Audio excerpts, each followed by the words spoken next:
The Fallout series comprises of half a dozen games over the last 25 years, and I've been making this Iceberg series over the last year now, and it has been really fun to go down all these different rabbit holes that this series has to offer. With over 100 entries and over 2 hours of content, I am happy to have finally finished this series and have it all in one video and in one place. If you've been following along since the beginning and just want to see the final entries, please check the timestamps down below. And for newer viewers of the series, sit back and enjoy as we go down the Fallout lore and secrets iceberg. Vault Boy Thumb. Everyone has heard of the fact that if you put your thumb out and can't see a mushroom cloud behind it during a nuclear blast, then you're in the clear, but if you can, then you're basically already dead. This has been the believed reason as to why Vault Boy sticks his thumb out during his looping animation. However, this is a common misconception. As much as I think this idea is so smart and would actually make sense, Brian Fargo, a producer on the original games, has stated numerous times that the real reason is, well, he's just positive. However, looking at the latest Fallout Prime show, it looks that maybe this is being changed. Whenever Walton Higgs' character looks at the blast with his thumb before the war and the bombs drop, and he gives the same explanation, and as we can see later on through the show, it is referenced that he might be the inspiration for Vault Boy and the thumbs up. So it's possible that the meaning behind this is changing to fit the canon, so it makes more sense. But in the beginning, it was not the intention of the game. Crashed Highwayman. In Fallout New Vegas, you can find a location called Wrecked Highwayman, with just the trunk of a car sticking out. This car is, of course, the same one that the Chosen One can get and drive through the wasteland in Fallout 2. Upon finding the location, one of the soundtracks from the game will also begin to play.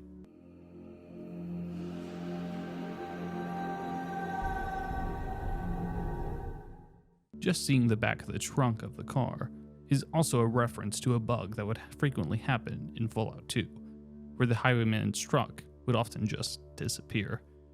This Easter egg will also play into other theories later down on the iceberg. Basin Creek Headquarters. In Fallout New Vegas, you can stumble upon the Basin Creek Headquarters, a really ruined building that is overrun with ants. The building is the former office of Obsidian Entertainment, and everything that is listed in the building actually happened to the old office building at some point. A car crashing into the building, bathroom flooding, ant infestation, someone punching a hole in the bathroom, and others. All of the details in this building is an inside reference to the Obsidian team. Let me just say, they did it really well. Pat. When the Vault Dweller in the original Fallout was banned from Vault 13 for his actions in the wasteland, a series of other Vault Dwellers would eventually leave the vault on their own accord, one of them being Pat. Over the next few years, the village of Arroyo would be built and led by the Vault Dweller, and the Vault Dweller and Pat would eventually become married and have children, which would eventually lead to the Chosen One, the protagonist of Fallout 2. So, if the Vault Dweller is the grandfather or father of the series, then Pat is the mother or grandmother. The family tree of Fallout 1 and 2 just make me love the games even more, and I really wish that more Fallout games would have this connection, or you would see this family tree to continue to grow. I think it would be really fun to make a deeper dive into the family tree and whatnot, the first two Fallout games, because it is a really fun topic to me. Interestingly, the name Pat can mean Patrick or Patricia, because the Vault Dweller would be male or female, but canon-wise Pat is Patricia, because the Vault Dweller is a male. Pat died fairly young, and is one of the reasons why the Vault Dweller would eventually leave the village to wander the wasteland. Randall Clark.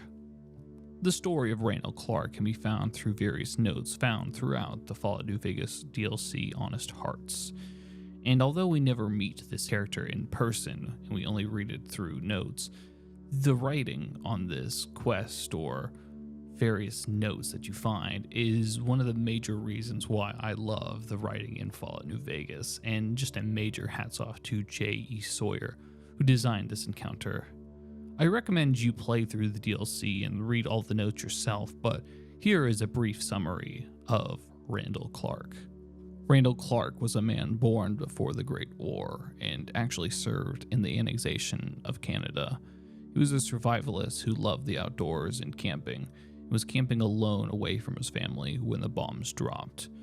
From there, he escaped to Zion National Park alone.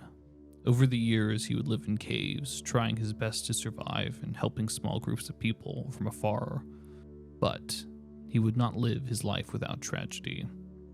As he helped a group of Mexicans from the sidelines, he watched over them as they were murdered and then eaten by survivors of Vault-22. So he rebelled and successfully drove the group out of the valley, killing 24 Vault dwellers in total. It is there he would meet Sylvie, a woman originally from Vault-22 but had disbanded from the group. The pair would eventually conceive a child, but as best as Randall tried, Sylvie died during the birth. Randall continued on watching over one final group of boys and slowly gave away his possessions as he slowly died of lung cancer. It's a fantastic story and is just another example of how great the writing is in Fallout New Vegas. Even though you never encounter this character, you feel like you truly know him. Iguana bits. Iguana bits are a staple of the Fallout universe, found in every single game in the series, but the original origin of the snack is a bit sickening. This recipe was originally sold by Iguana Bob Fraser in the hub, and he would serve them two ways, on a stick or in bits. The on a stick version was very direct, as it was literally an iguana on a stick. A creature, mind you, that you don't see too often in the games, especially in the East Coast, even though it is still very popular. The bits counterpart are a bit more various in size and shape, not making it clear if it is iguana until you meet Doc Morbid in Junktown. There you will piece it together that Morbid and Bob have a deal where the Doc will sell dead bodies or new bodies to Bob so he can cook up his recipe. Yup. The original recipe was human body parts in the iguana bits. From there, you can try to blackmail Bob in exchange for camps, or tell the hub police. However, it is pretty much canon that either the Vault Dweller bribes Bob, or doesn't do anything, because in Fallout 2, Bob's son can be seen selling the same bits in the NCR with the same company name. So let's just say it didn't ruin Bob's business. Keep that in mind the next time your character eats some of this tasty snack, or you see an NPC eating some, as they could just be one step away from the cannibal perk. TES-04 pole. The TES-4 pole is a reference to a pole found in Fallout 3 near Big Town that reads TES-04, which of course is a reference to the Elder Scrolls 4 Oblivion, which was released by Bethesda some 2 years prior to the release of Fallout 3. I'm honestly not even sure why this is on this list of the iceberg, because it's just a small little Easter egg, and there are so many other references that are better in the games. No horses. Through advertisements and pictures and the new Prime TV show, we can see that in the Fallout universe, horses do exist. However, in the games, they are not present. The real reason they don't exist in game, because if there were horses, there would have to be mounts, and that would create technical issues when creating the games. This was stated by Chris Avallone. He also stated that they may exist somewhere in the world, frozen or in a vault. To me, it's a weird stage of whether or not they're canon. They're referenced that horses exist because of a certain dialogue in games, even as far back as the originals, as characters make note that they like the taste of horse milk. Actually, one horse can be seen that is canon in the world post-war. In the graphic novel, All Roads, in the lead up to the Fallout New Vegas game, you can see NCR soldiers riding them in the Bitter Springs Massacre, but it is debated if this was a mistake. Personally, I think it's more of a programming issue that they made canon, and we can chop it up to being because it is a rare or an endangered species post-war. Pink Pays 2012 Pink Slime Lawsuit. In 2012, ABC News reported a story describing a pink slime found in ground beef from a meat processor out of South Dakota, Beef Products Inc. This would eventually lead to a national uproar that saw the company lose millions to billions of dollars in revenue due to a major grocery stores not wanting to serve that beef in their stores. Although it's officially labeled as finely textured beef instead of pink slime, Beef Products Inc. eventually filed suit to ABC, which they had to pay $177 million for defamation. Now, the good question is, where does Fallout come in? And although I didn't make the chart, my best guess is the pink food paste found in Fallout 4's Suffolk County Charter School. Of course, the in-game slime was just that, slime. It was a food substitute created by Vault-Tec that had a high shelf life and was filled with vitamins and minerals. And although we don't have any definite proof that the pink slime found in the game is a metaphor for the pink slime found in real life for being of that of corporate greediness and wanting to cut corners, it can be applied into whatever the player believes. Experiment NRT 001. In Fallout 4, aboard the Prydwen, a very familiar-looking plant can be found to those who have played Bethesda's other famous IP, The Elder Scrolls. This plant is called Experiment NRT 001 and is a Nirnroot from the Elder Scrolls series.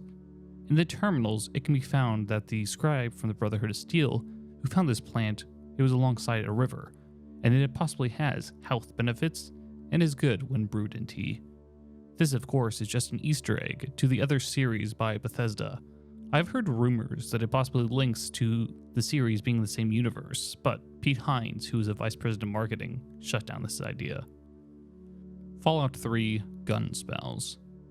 I actually did a fact on this on Fallout True Facts, on how the guns in Fallout 3 started out by modifying the Elder Scrolls 4 Oblivion's bow, and that it, in quote, shot very fast bullet arrows, according to the programmer Brendan Anthony. This was essentially the start of creating guns for the game, as this was the same engine as Oblivion, and they didn't have guns in that game. I don't know why it says spells, when in reality it was arrows, but maybe it's just referencing that it was from Oblivion that had magic. Either way, it's just a fun coding fact for you behind the scenes. The Ghoul Gene. So I think this listing can go one of two ways. Why do some people become ghouls and others just die of radiation sickness? Or why do ghouls turn feral and others do not? Ghouls are always a bit debated on how they work, and although we do have a lot of information about what they can do, like health regeneration, we don't know so much about how it happens, so to say. It can be guessed that some people have found out this way of living forever in this ghoul-like state pre-war because of cases like Desmond Lockhart and Eddie Winter, who basically microdose themselves radiation over a longer period of time, which eventually turned them into a ghoul. So even pre-war, it was experimental, or it was known with all the nuclear energy. So one of the questions, is it more genetic related, or why do some people die of radiation sickness versus become ghouls? Because if so, wouldn't there be more ghouls if it was just exposed radiation? In Fallout 4, the Vault-Tec rep becomes a ghoul, and he was near Sanctuary Hills when the bombs dropped, meaning a lot of other people didn't make it to the vault that could have or should have become ghouls. And there isn't that high of a ghoul population in the game, at least not a crazy amount. So, is it more genetic, or something that triggers in your body like a fight or flight during this exposure? The meaning could reference what makes ghouls go feral.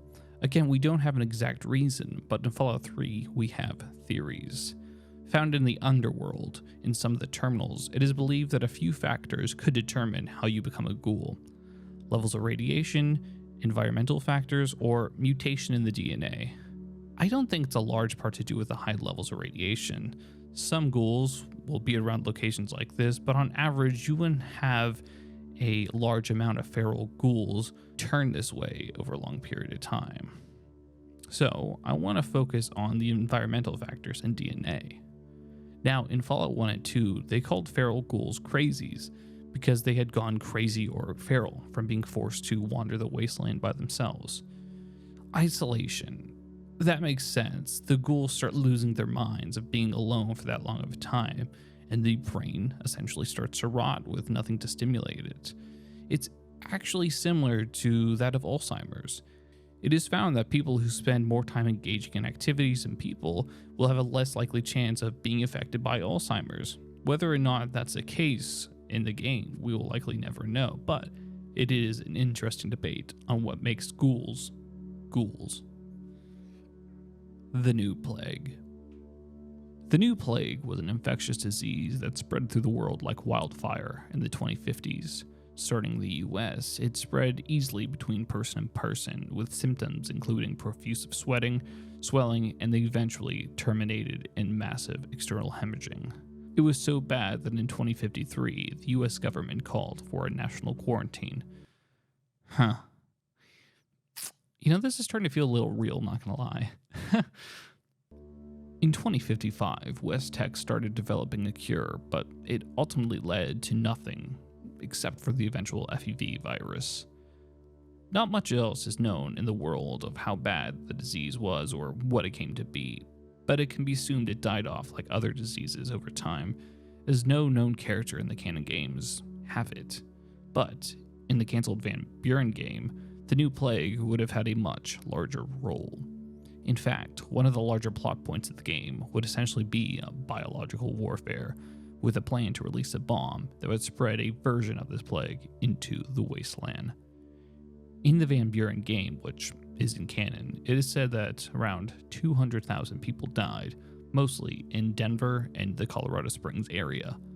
To give a perspective, about 1.1 million people died in the US during the COVID-19 outbreak, but those numbers are about a year old. The Divergence. This is to reference when our world and the Fallout universe's world divided from the same timeline, and although there are a few things that took place before, it is largely believed that the main divergence happened from ours in the 1950s. The Fallout universe's world favors nuclear power, which is why you see more advanced robotics and laser weapons, and that is why the world focused on other discoveries instead of ours, like the microchip, which is one of the reasons why you see computers and machines much larger than our worlds today. Other differences that are much older than the 1950s is the existence of an ancient city of Ubar and the Ukali, which is kind of like an Atlantis-style city with advanced technology, which is where Lorenzo Cabot found his tech to make him immortal. Dunwich. Yeah, there's a lot to talk about. Dunwich refers to the Dunwich Company that is present in the East Coast games of Fallout 3 and Fallout 4. The two locations that have a direct connection to this is the Dunwich Building in Fallout 3 and the Dunwich Borers Quarry in Fallout 4.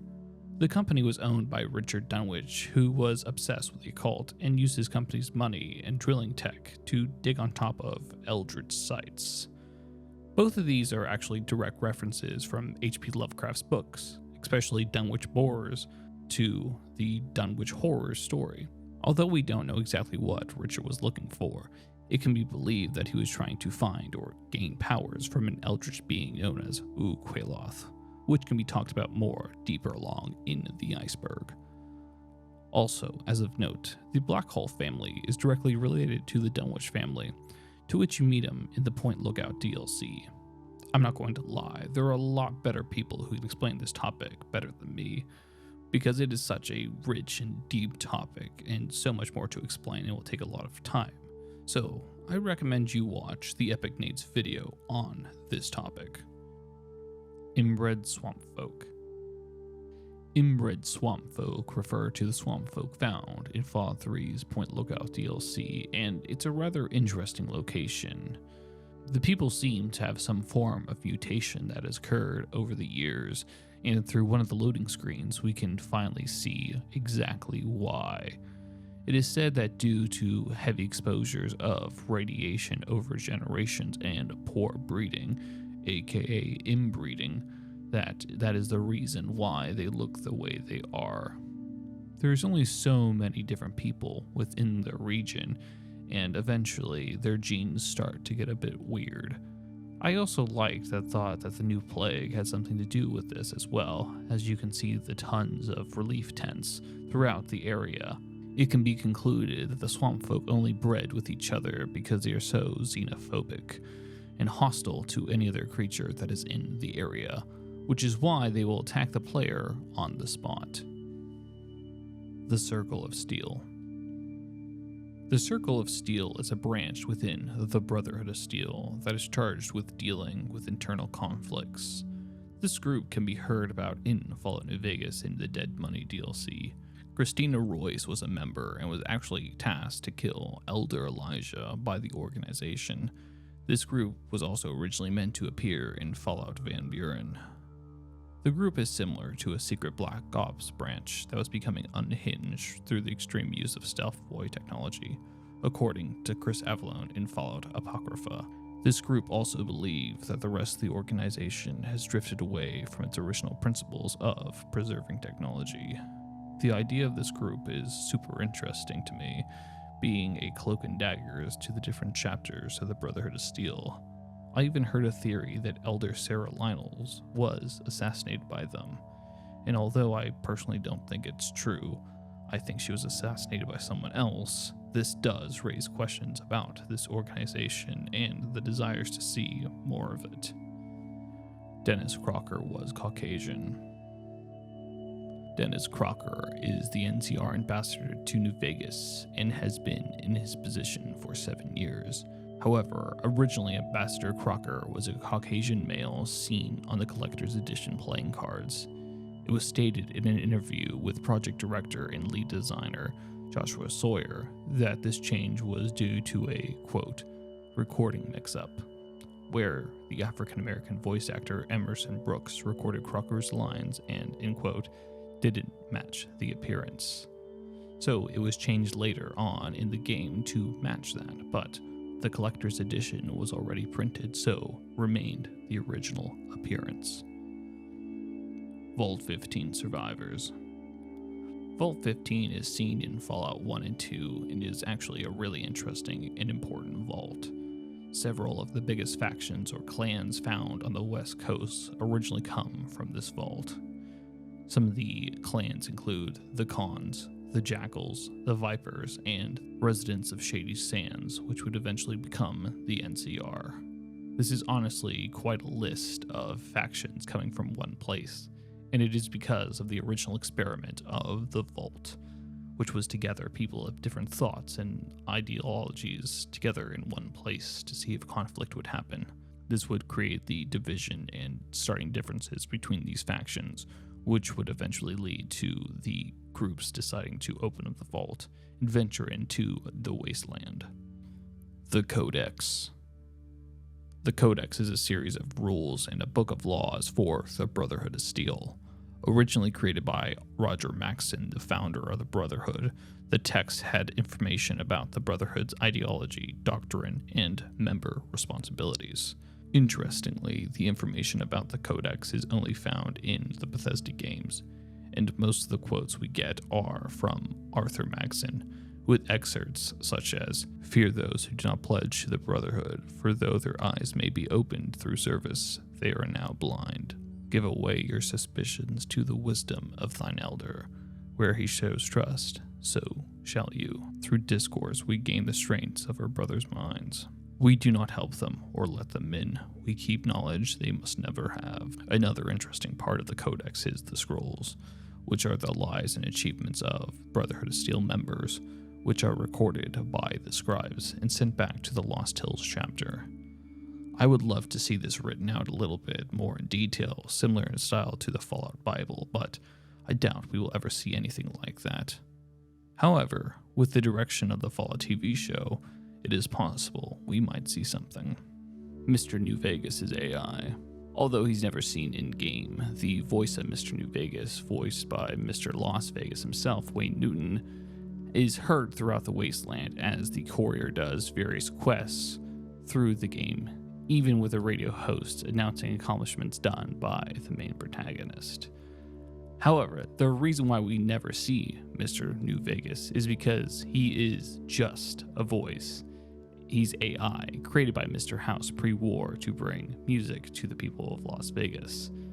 The most interesting thing about it is never stated in-game that Mr. New Vegas is AI, or that Mr. House created him.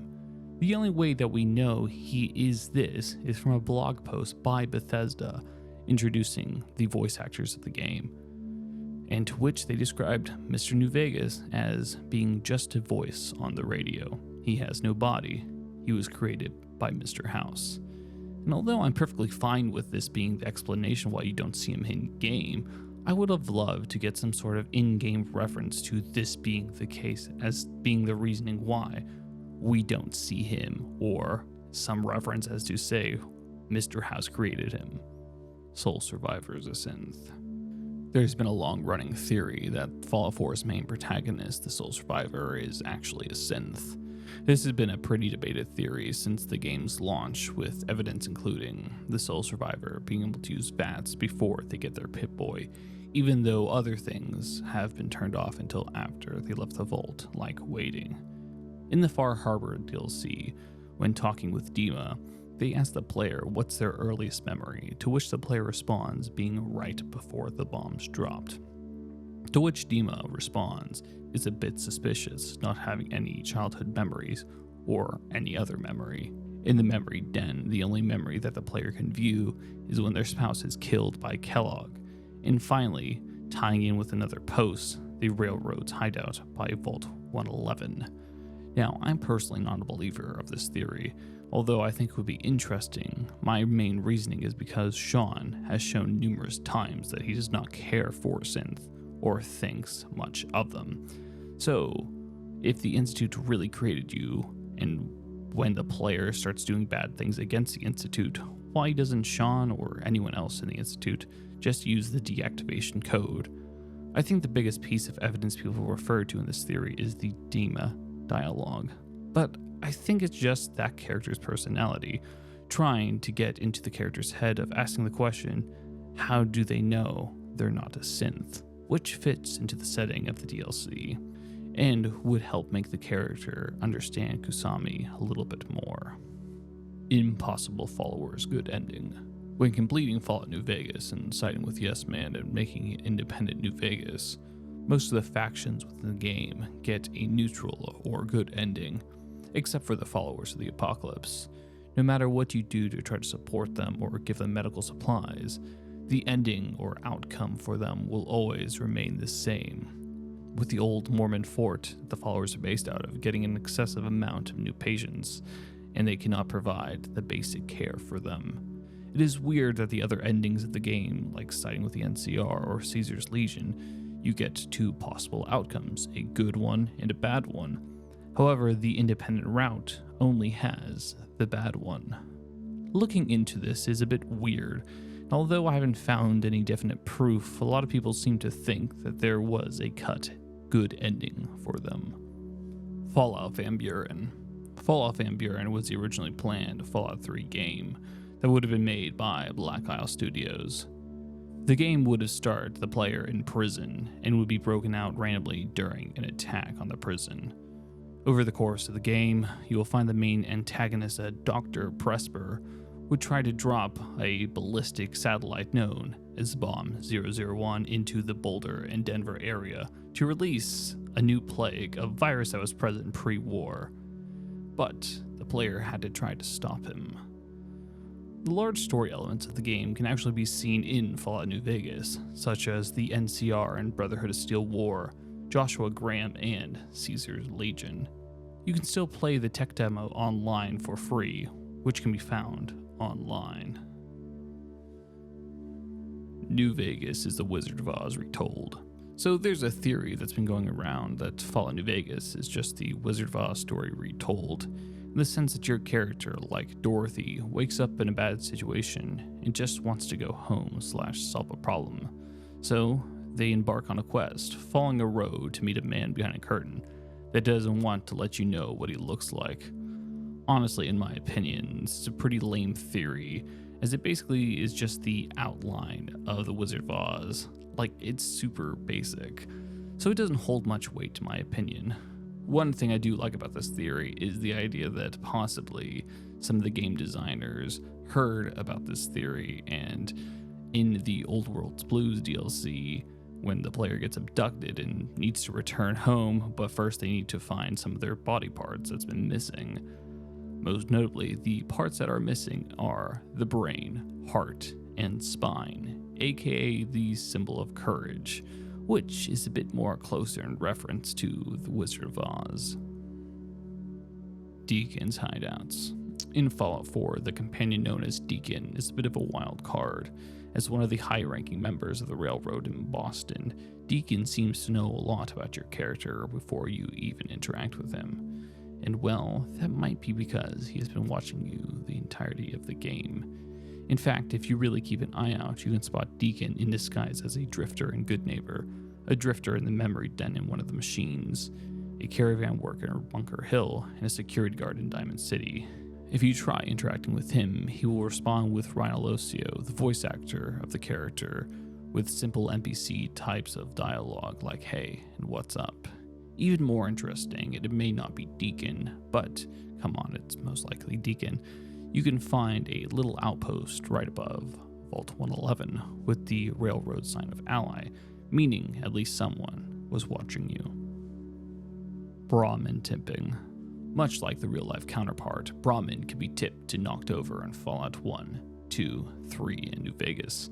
The interaction is always really fun as you see Brahmin getting knocked down and stumble as it slowly gets back up. It's a fun and almost hidden interaction, as all you do is crouch and do an unarmored attack on the creature, as you don't lose any karma and it doesn't become hostile to you. Original child killer reputation artwork. Most people have seen this image as it's been a meme in the Fallout community for a while now, but did you know this artwork is actually the original art for the child killer reputation in Fallout 2? Now, let's back this up a little bit first. That's right, in Fallout 1 and 2, players could straight up kill children, with of course a huge penalty involving having a bounty on you and a -30 reputation to good and evil characters in game. Now, back to the image. This was obviously the original unused artwork for the reputation that was drawn by Brian Menzies, who said on an interview on The Vault, "I thought this was the least offensive way to do it. I have no idea what I was thinking. Even the designer who requested it realized it was a bad idea, so we fixed it. Looking back on it now, I can't believe I drew this." Ron, the narrator. Ron Perlman is a voice actor that is in almost every Fallout game and has one of the most classic lines in the universe. War never changes. And in Fallout New Vegas, just like the original 2, he does the ending slides that does a recap of what happened in New Vegas post-game with the courier. The voice that is heard in the end slides is Ron the narrator, which isn't a character that you see in-game, but exists in the game's files itself. If using console commands to move out of view of the end slides, you can see the slides are legit slides on a screen, and you see Ron the narrator behind the slides. If you try to interact with him, the camera will immediately zoom back to the next slide. It's an interesting concept in my opinion, that this is the way they chose to do the end slides, and if you really dig into it, just another connection to how Fallout New Vegas is the Wizard of Oz. Scrapped Rotface quest. Rotface is a ghoul found in Freeside and Fallout New Vegas, and always has a tip to give the player in exchange for some caps, of course. But originally, Rotface was supposed to play a much larger role in teaching the player a lesson in the dangers of Freeside. There's a cut quest that will show Rotface progressively getting nicer, better clothes and hats, the more caps the players give him. But this will end in 2 different ways depending on how you treat the character. In the first one, you will find Rotface dead on the street with all his newfound items stolen, as it seems another person in Freeside wanted the items for themselves. The other way is you end in one final tip that involves you following Rotface into an alley and then him holding you at gunpoint wanting all of your caps. So yeah, it seems that Rotface wasn't planned to be nice in the end, with you having to make a choice between all of your caps or this beggar that you have been supporting most of the game. Reoccurring theme of lost body parts. Even if you have never played Fallout, you have most likely seen screenshots of exploding heads or other body parts that have become known for the Fallout franchise. And this has been a reoccurring theme even before the Bloody Mess perk first introduced in Fallout 3. In fact, this loss of limbs explosions have been seen in every single game, and is one of the things that has translated well from the turn-based style games of the originals to the first-person RPG styles, as limbs just fall off their users. That plays a huge role in this, and helps the player focus their direct attack on a specific body part, with enough damage being able to cripple the limb and thus exploding from their body. But this is not always the case. I remember the first time playing the originals and getting mutilated by super mutants with a minigun, or my companion Ian with a submachine gun who's just really bad at aiming. Point is, whether you think about it or not, body parts being lost or exploding have always been a staple in the games since the originals. Riding Liberty Prime. In Fallout 3, the Brotherhood of Steel introduces us to Liberty Prime, a pre-war robot that America built to aid them against China. The giant robot throws nukes and destroys anything in its path, as can be seen in the final battles of Fallout 3 and 4. But originally the game had much more in store. While speaking at GDC, Emil Pedrigo discussed that Liberty Prime was originally much larger than was seen in the final game, being 5 times bigger, and you can control Liberty Prime through its head, kind of like a kaiju battle.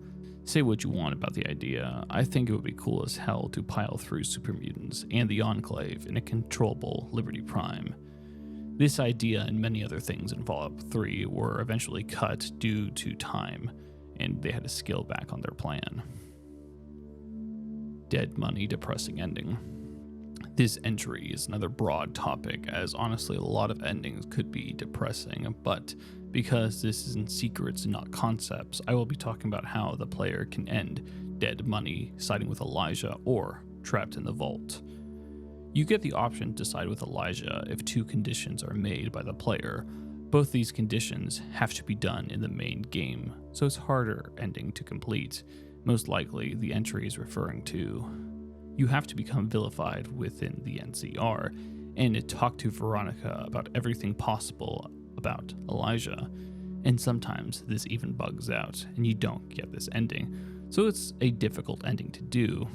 This ending has the cloud rolling into the Mojave, blinding most of the population by how thick it is, and then killing most of the people that live there. This then forces the Legion and NCR to back away from the Hoover Dam. The ending where you get trapped into the vault is most likely something people have experienced on accident when you're trying to collect all, if not most, of the gold bars and can't escape the vault in time, which results in the player dying in there and a hologram that resembles the player walking the Sierra Madre as another lost soul. The Far Beyond. In Fallout New Vegas, you can meet Jason Bright, leader of the Bright Brotherhood, a prophet-like ghoul who's watched over by other ghouls who live at the Rebcon test site.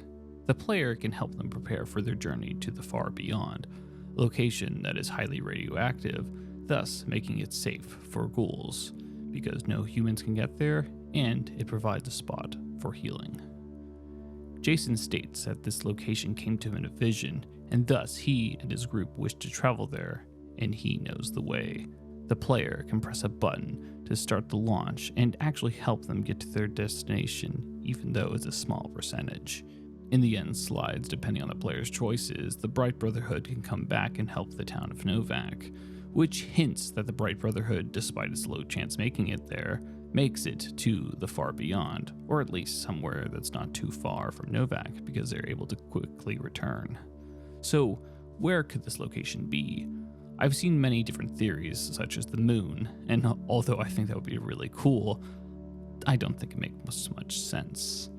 In my opinion, the location is most likely Necropolis or Dalo. Of course, the ghouls from the city of Necropolis migrated to the ruins of San Diego, now called Dalo. I think it's possible they heard of this city of ghouls to the west and wanted to go there. The city of Dalo is highly radioactive, so it fits the bill and is close enough that they can walk back, so I think this makes the most sense. Glory isn't a synth. In Fallout 4, the player can meet Glory, a member of the Railroad who's a heavy hitter who carries a large minigun. She claims she's a synth when interacting with her and talking to other members of the Railroad. Hell, you even have an interaction with her as you pretend to interrogate her as a synth to find out what information they can and cannot comprehend. However, if Glory is killed, she does not drop a synth component. This is obviously a big red flag, as you get so much detail about how Glory is supposedly a synth, but it's not true. Other major NPCs have the component, and some NPCs that give no indication that they are synths actually have one.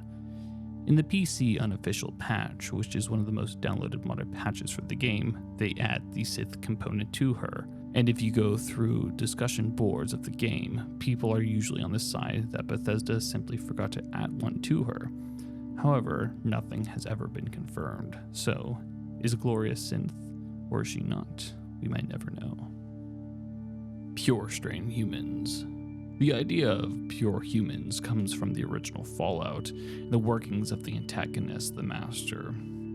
The Master describes humans with low to radiation-free as a pure human, and those with radiation, aka people who live in the wasteland, as sub-normal humans.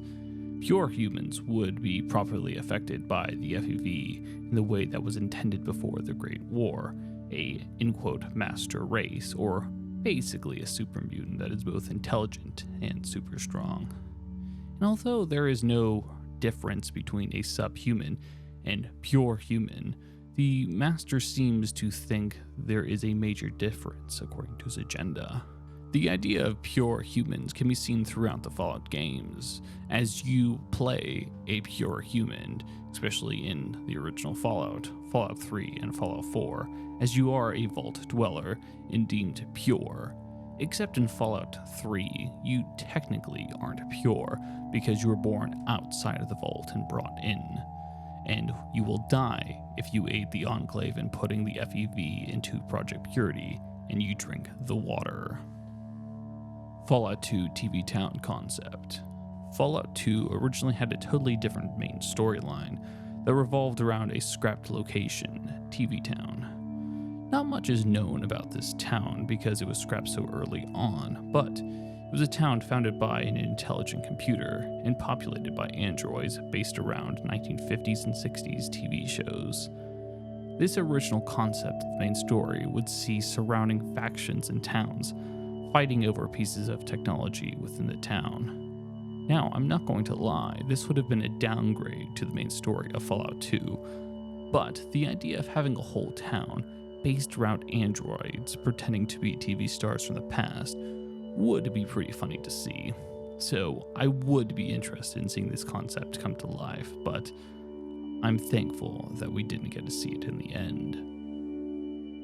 Institute bird spies. Birds aren't real. Well, actually that's kind of true for Fallout 4. In Fallout 4, while wandering the wasteland, you will encounter crows who look to be visually unaffected by radiation. These crows are scattered throughout the wasteland, but are in pretty specific locations. In fact, if you read through some of the terminals in the Synth Retention Bureau in the Institute, you will learn about the Watcher Initiative, a surveillance program that spans the entire Commonwealth used to monitor locations by using synthetic animals like crows. In fact, you can even find video feeds on terminals in the Institute, and when you go to its real-life location, you will see a group of crows. In a cut terminal entry, you would have been able to see that there are Watcher pods that include Diamond City, Good Neighbor, Fort Hagen, Libertaria, Covenant, Warwick, and Vault 81. Now, if you didn't catch on to this, don't feel too bad. Your faction might have backed you up on this, as it seems through terminals and dialogue that the Minutemen and Railroad might have an idea about this initiative. Talking Deathclaws. In 2235, the Enclave captured and then exposed Deathclaws to the FEV, in hopes that they would gain a boost to their intelligence and the ability to follow orders of the Enclave. However, funny enough, the Deathclaws became so intelligent that they revolted against the Enclave due to their morality and orders of their masters. This pack of Deathclaws then took refuge in Vault 13 and protected several humans that lived in and around the vault. It is here that the Chosen One, the protagonist of Fallout 2, can meet and recruit Gorus to follow the player character around, making Gorus one of the most beloved Fallout companions, as he is literally a Deathclaw in a trench coat. Unfortunately, Frank Horgan attacked Vault 13 and massacred all the intelligent Deathclaws, leaving only Gorus and Zarn, a Deathclaw that was kept in Navarro, the only surviving intelligent Deathclaws. With those two the only two left, the species died out because, according to the Fallout Bible, they did not reproduce, and they did die out. James can't die at Tranquility Lane. In Fallout 3, after leaving Vault 101, you go on a wild chase to find your dad, leading you to Vault 112 and Tranquility Lane. Tranquility Lane is a simulation that was set up by Vault-Tec and Dr. Braun, keeping the residents alive centuries after the bombs fell. It is here that you can start a fail-safe that was created by Dr. Braun if he ever got bored enough and wanted to kill all the other Vault residents.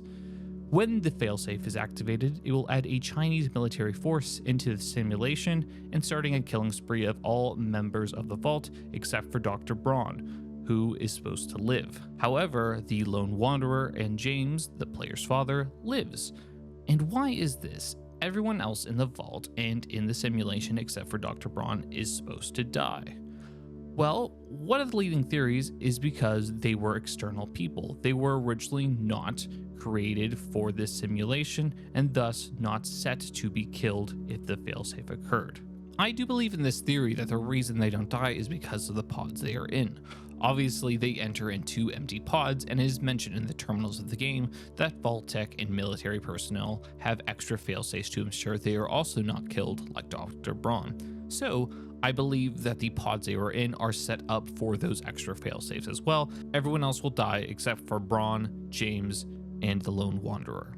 Fallout 1 Master Ending. Much like every single Fallout game, you can get the worst possible ending in the original Fallout, with the Vault Dweller siding with the Master and agreeing to join him. This has you getting dunked in the FEV and joining the Master by his side, and having Vault 13 be overrun with supermutants, which ends up with most of the residents being killed, if not turned into supermutants as well.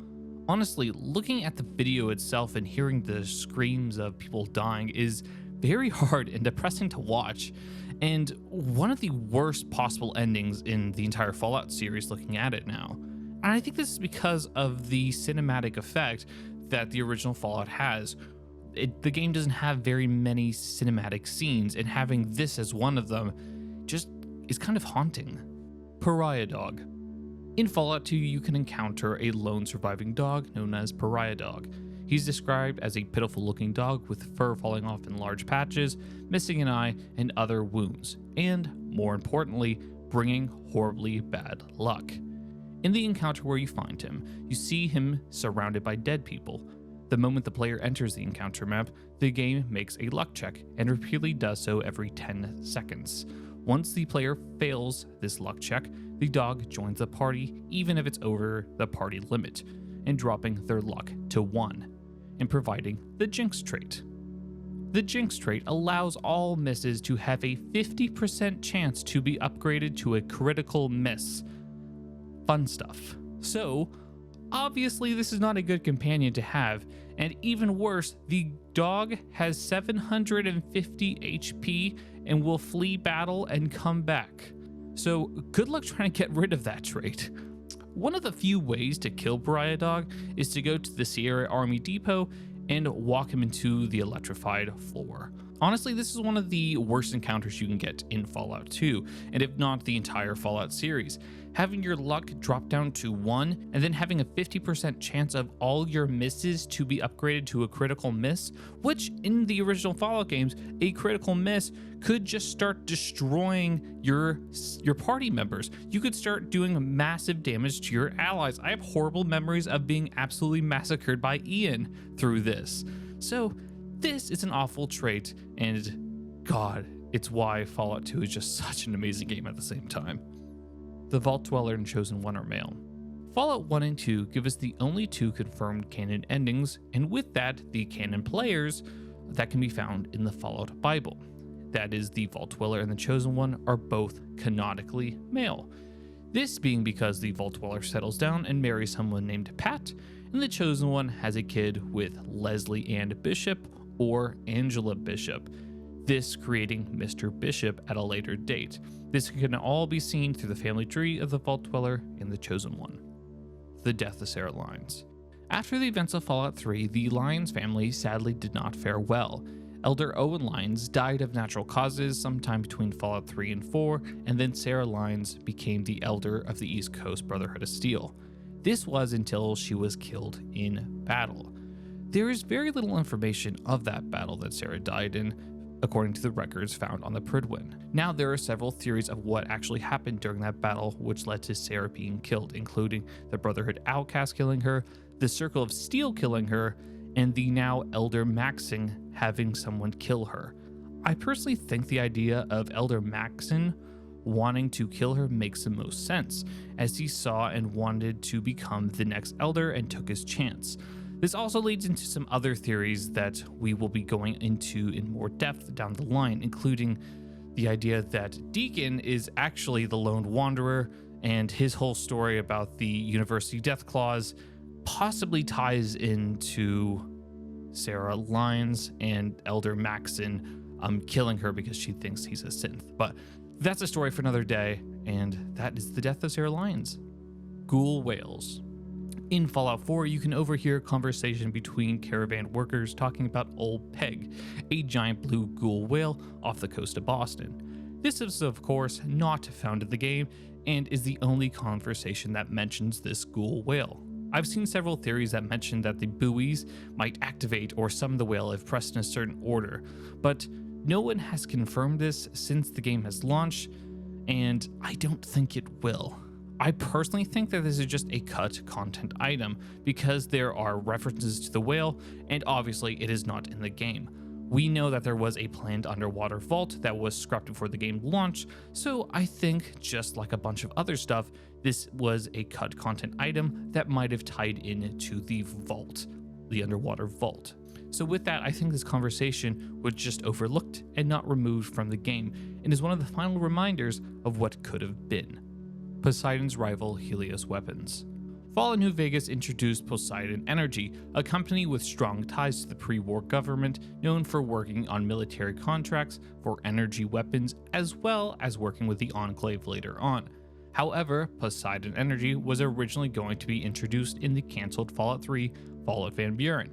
The company would be pretty much the same as it would be later introduced in Fallout New Vegas, but with more weapons and technologies under their belt, including Apollo, a laser weapon, Ares, a plasma spear, Artemis, a 15mm rail gun, Athena, an advanced suit of power armor, Hermes, another advanced suit of power armor, Odysseus, an artificial intelligence in charge of the Tibbetts prison in Denver, a solar cannon, which was the sister project to the Tesla cannon, but was meant for more crowd control, and my personal favorite, the CRBS, a canine-shaped robot that was used by the Denver City Police, aka one of the reasons why Denver in the Fallout universe is known as the City of Dogs.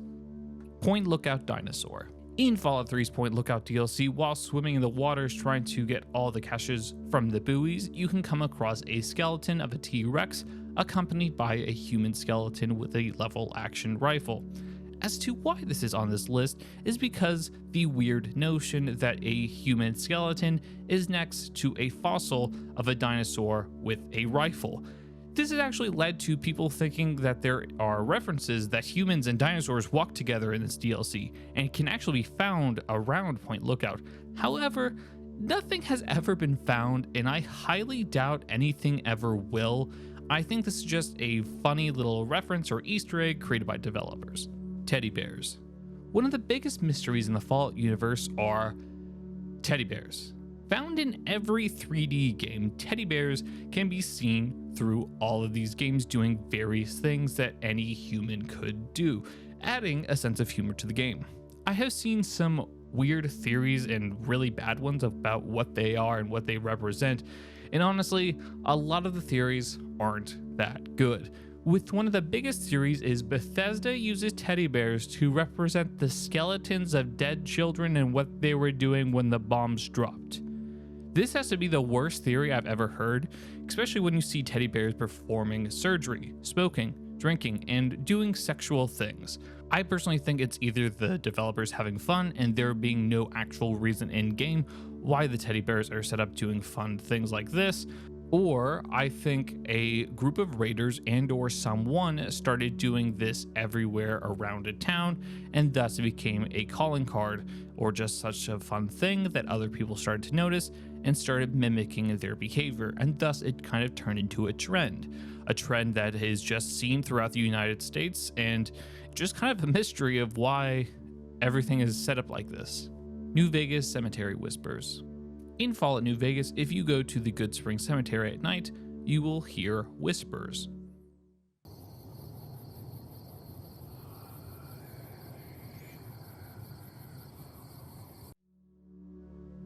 This same phenomenon occurs in the gravesites at Camp Forlorn Hope, near Bitter Springs, as well as at Boomer's gravesite and every other cemetery in-game. Continuing on this, you can also hear the sound of dice being rolled in the Sierra Madre Casino, which just adds another layer that ghosts do exist within the Fallout universe. Bible Vault Numbers. When the Fallout Bible was released in January 15, 2002, it had a document that was compiled by Tim Kaine with information about the vaults. It is in this document the original intended purpose of the vaults were stated, which are that the vaults were created with experiments in mind. This is because it is not directly said nor noted in the original game. It is also stated in this document that there are 122 vaults across the United States, and then it lists a few of the vaults and some of their experiments and descriptions, including Vault 106, which the air vents were filled with drugs and can be seen later on in Fallout 3, Vault 69 and Vault 68, a vault where there was only one man and 999 women, and later 999 men and one woman, Vault 55 and 56, where there are no tapes for entertainment, and the latter had one tape, but it's only of one comedian. There are a few other ones that are mentioned that are in the original Fallout games, but Vault 69 and 68 are some of the most well-known to Fallout players. Kaga. Cut from the final version of Fallout 2, Kaga was meant to be a reoccurring antagonist that mirrors the player. His story would be that Arroyo didn't just have one chosen one, but Kaga was the previous candidate that was eventually cast out from the village due to evil deeds. Kaga would then blame the chosen one for all of the misery and failure, and thus would attack the player at 5 different stages of the game. The first when leaving the village for the first time, then near Modoc, next near a Reading to New Reno caravan route, and then near NCR territory, and finally around San Francisco. His character would have a high amount of HP, and thus after Kaga took a certain amount of damage, would flee, cursing at the player until the final battle where they would fight to the death. The idea of having another chosen one is an interesting concept to say the least. It would mean your character is less significant in the grand scheme of things, as there would just be another replacement if you failed your mission. It would be interesting if this was added to the game, if the chosen one was a testament how strong you were into the village versus your social standing. The chosen one in the canon game is picked because of your bloodline being directly from the Vault Dweller. This could of course change that unless Kaga was somehow related to the Vault Dweller as well, but that much isn't really clear. Vault 77. Vault 77 refers to the lone Vault 77 jumpsuit found in Paradise Falls. Next to the suit is a holotape that plays the following. Like I told you, man, I don't fucking know where it came from, but it freaks the boys out. Some story from a while back about a stranger with no name. Just get rid of the damn thing. Ain't no good gonna come from keeping it around. Besides, if it is his, maybe he'll come back for it. Comprende? The man references that it was originally owned by a stranger with no name. This is, of course, references a comic titled One Man and a Crate of Puppets that was made to promote Fallout 3 prior to its release. Chances are you have read and seen this comic before. It tells the tale of a man that is the only inhabitant of Vault 77 with only a crate full of puppets. Of course, over time, the Dweller becomes mad and starts believing the puppets are talking to him, which results in the Dweller killing one of the puppets and escaping into the wasteland. It's funny that over 200 years later, the tale of a broken man whose only friend is a puppet still carries through the wasteland. Christine is Veronica's lost love.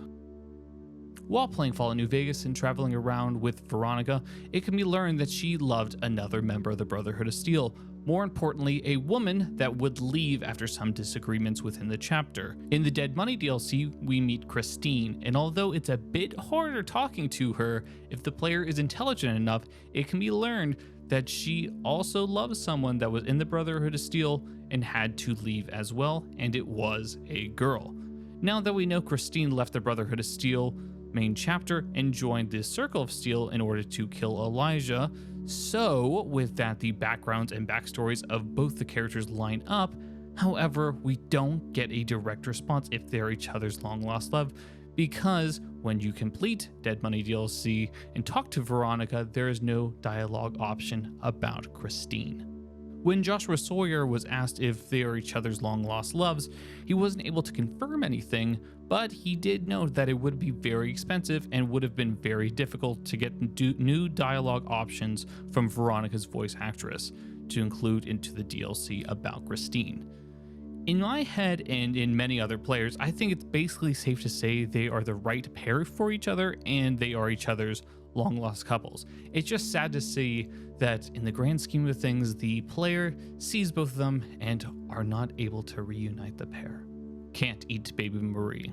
Chances are you've seen the meme of the option to eat Baby Marie in Fallout 3's The Pit DLC if you have the Campbell perk. However, this is a mod and has always been a mod. It was created by Nexus user Final Fro. However, many players on Reddit seem to still remember playing on an unmodded game and still seeing the option. However, this has to be due to misremembering or a Mandela effect of some sort, because it was never an option in the vanilla game. Edible Brain. In the game files for the Fallout 4 Automaton DLC, we can find cut content of a brain. Now, there isn't much we know about this cut item, but I can assume that this was a component to make RoboBrains, but we can't be too sure about that. Now, what this entry in specific references that this brain is actually edible. This is because it can be found in the aid section and gives you the option to eat it. Eating it gives you a +2 to intelligence and a -1 to endurance. New Vegas medical history. I'll be honest, this is a harder topic for me to cover because this is a really broad statement. Now, I'm going to be taking it in this direction because this topic is labeled as history, which usually means cut content. I will discuss the fact that it most likely references that instead of the menu options you get when picking your starting traits in Fallout New Vegas with the medical diagnosis with Doc Mitchell, you originally were to fill out some forms that have a multiple choice set of answers on how you would pick your traits. Now, honestly, it doesn't really matter how you get your traits in the very beginning. Both the psych exams with the pictures or you literally filling out a doctor's form, it doesn't necessarily make a difference. However, in my personal opinions, I think the form would make most sense with Doc Mitchell because he is a surgery doctor. He's a medical doctor, not a psychologist. And you taking a psych exam doesn't make as much sense as the form option. But as long as you still get your starting traits, it doesn't matter. Kasumi is a human. Kasumi is a runaway teen from the Nakano family who call in Nick Valentine and thus the player for the Far Harbor DLC in Fallout 4. It can be found out that Kasumi believes she's a synth and a runaway to Arcadia, a synth community in the Bar Harbor region. However, interestingly, she is not a synth. If you kill her, she will not drop a synth component. However, that doesn't necessarily mean she is not a synth, because in-game you can find other basically confirmed synths like Glory and Roger Warwick that do not drop the component. Additionally, if you talk to Dr. William Mosley in the Institute about Kasumi, he will mention that they do not have a synth with that personality type. I do not think that Katsumi is a synth, as it makes the most sense with the theme of the DLC, questioning if the player is even a synth or not, and I think it makes the most sense that she is not. Layer 4. Psychers. Psychers are people who possess the paranormal and psychic abilities that have been seen in every Fallout game, but by not the same definition. The original main term comes from the master in the original game. After being merged with other people in a computer, thanks to the FEV, he gained the ability to attack humans mentally and became the first known case of a psyker. Through experimentation, he successfully created 4 more psychers.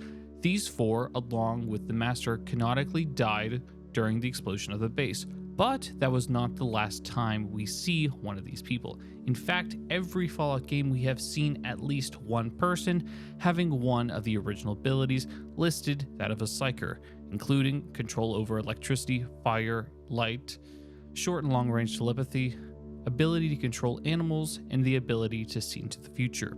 Some of these other people that we have seen with these abilities include Halkinen, Professor Calbert, Bloomseer Popular, Harold, the Antagonizer, the Forecaster, and Mama Murphy.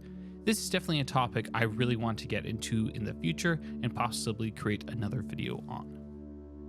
Wanamingo Origins. Wanamingos have only appeared officially in Fallout 2. They have a weird fleshy type creature with tentacles and a massive mouth that looks nothing like any other creature that we see in our living world today, which is why speculation really comes in to what this creature actually are. Due to the history of the creature only being found inside the Wanamingo mines, we can assume that it is either a creature only from that area, or we can start digging into some of the theories. I have seen theories calling them aliens, which is lazy writing, so I don't like that theory. So I like the more popular one, that they are created by the Enclave and the FEV. This can be evidenced by the Enclave doing similar experiments to other creatures in the game and an entry found about them in the Fallout Bible. As of note, Chris Avallone makes it very clear he does not like Wanamingos, and in his entries he mentions that the creatures were either created pre-war or possibly Enclave and FEB experimentation. He mentions that these creatures would be unleashed into enemy territory, and then due to their long lifespan, they would be difficult to get rid of and hard to kill. Now, the next question is, why is there plushies of them in Fallout 76? And to that, I just say, I think it's for a fun reference. I don't think it actually means anything. There is no reason as to why they would be in Fallout 76. Furthermore, they wouldn't be called Wanamingos because Wanamingos were named after the Wanamingos found in the Wanamingo mine. They are literally called after the mine they are found in Fallout 2. So seeing them in Fallout 76 doesn't necessarily make sense unless they're literally just for fun as a plushie. Vault Zero. Vault Zero is a vault that appears in Fallout Tactics. However, unlike most other vaults, it is not an experiment in human behavior and aimed to actually help the wasteland after the bombs fell. The vault was a location where geniuses of pre-war United States would be kept in a sort of cryogenic status, where their brains extracted and frozen. The idea was to hook all of the geniuses together into one big supercomputer, which became the main enemy in Fallout Tactics, the Calculator, and were supposed to originally help design and nurture their surface humans into an ideal society in a post-war US. However, due to cutbacks from the Department of Defense, the Calculator became corrupted, and instead of wanting to help humanity on the surface, he began to exterminate all life. Fallout Tactics is a weird in-between if it's canon or not. However, in a recent Magic the Gathering and Fallout collaboration, there is a card called the Behemoth of Vault Zero. So does this mean Vault Zero and the Calculator are officially canon? We may never know, but it's fun to speculate. Bill Calhoun. Bill Calhoun is an important character in the Fallout New Vegas story, yet he has no lines of dialogue, no character model, no holotapes, and only a few lines of dialogue that reference him. What makes him most interesting is he is only depicted on the back of the Legion Silver Denarius. Bill was a member of the Followers of the Apocalypse and was sent alongside Edward Sallow to the Grand Canyon to study the dialects of the people of the region. This is where the two met Joshua Graham, who spoke some of the languages around the area. The trio would eventually be captured by the Blackfoot tribe, who were at war with some of the other tribes, but the Blackfoot tribe didn't know how to fight. This is when Edward Sallow spoke up and showed them how to fight, and the tribe went on to declare victory after victory with all their neighboring tribes. Sallow then became the group's leader, calling himself Caesar. Bill was opposed to this as it was against the followers' beliefs, and Sallow let him go back to the Followers of the Apocalypse to let them know not to mess with Sallow and his tribe. The expansion of the story and the name of Bill Calhoun is interesting that it was added to the game, but we never see Bill, nor do we get a reference to what he has done or what he is doing outside of the story. It is interesting why he was just added for this and nothing else was expanded upon about this. So it makes me wonder if something was cut later on in development or a DLC was planned to maybe show off Bill Calhoun, but we never saw him. Ghosts in Baja. In Fallout New Vegas, while talking to Hanlon, he will mention that the NCR is doing rough, and more importantly for this entry, that, in quote, President Kimball ordered our most experienced rangers to chase ghosts down in Baja, end quote. Now, this is where the entry comes from, this vague description of ghosts in Baja. The NCR Rangers are an elite force within the NCR army, so setting them down to Baja would be no joke. So, there are a few ways you can take this statement. The first one being boring, in the sense that ghosts are nothing, in the sense that Hanlon believes the Rangers were sent down to Baja for nothing, and was basically a waste of resources. Or, for fun speculation, ghosts could be something from the past. Could the Rangers be hunting down old members of the Enclave that escaped the oil rig all those years ago? Or how about remaining members of the Master's army? Or literal ghosts, like the Rangers are hunting down ghosts in Baja. I, for one, think, just based on how Hanlon said the lines, that at least he believes, and keep in mind, this is the only statement we have about this, that it is a waste of resources and the Rangers could be elsewhere. And again, this is based on him stating in the same sentence that the NCR isn't doing too hot and his tone throughout that line. Although Joshua Sawyer has stated multiple times that he will not share what the Rangers are looking for and that they made it intentionally vague. So this does add a little bit of mystery as to what the Rangers are actually looking for. Lost Fort Abandoned design documents. 16 design documents were leaked for Fallout Van Buren. These documents shared artwork and main storylines of the game as well as locations and characters. However, when it was originally leaked, there was one page missing, which was page 13. And according to the table of contents, it would be about Fort Abandoned. Now, a brief history about Fort Abandoned. It was originally in control of the NCR, but was later destroyed by Caesar's Legion. This would make it later on being called Fort Abandoned. It was planned to appear in Fallout Van Buren, which isn't canon, but it was canonized by the mention of the fort in the Lonesome Road DLC. Skip ahead to November 9th of 2023, and the 13th page was leaked. And other than some artwork, the only other thing of note for the fort was originally the player was able to build up and use the base for themselves.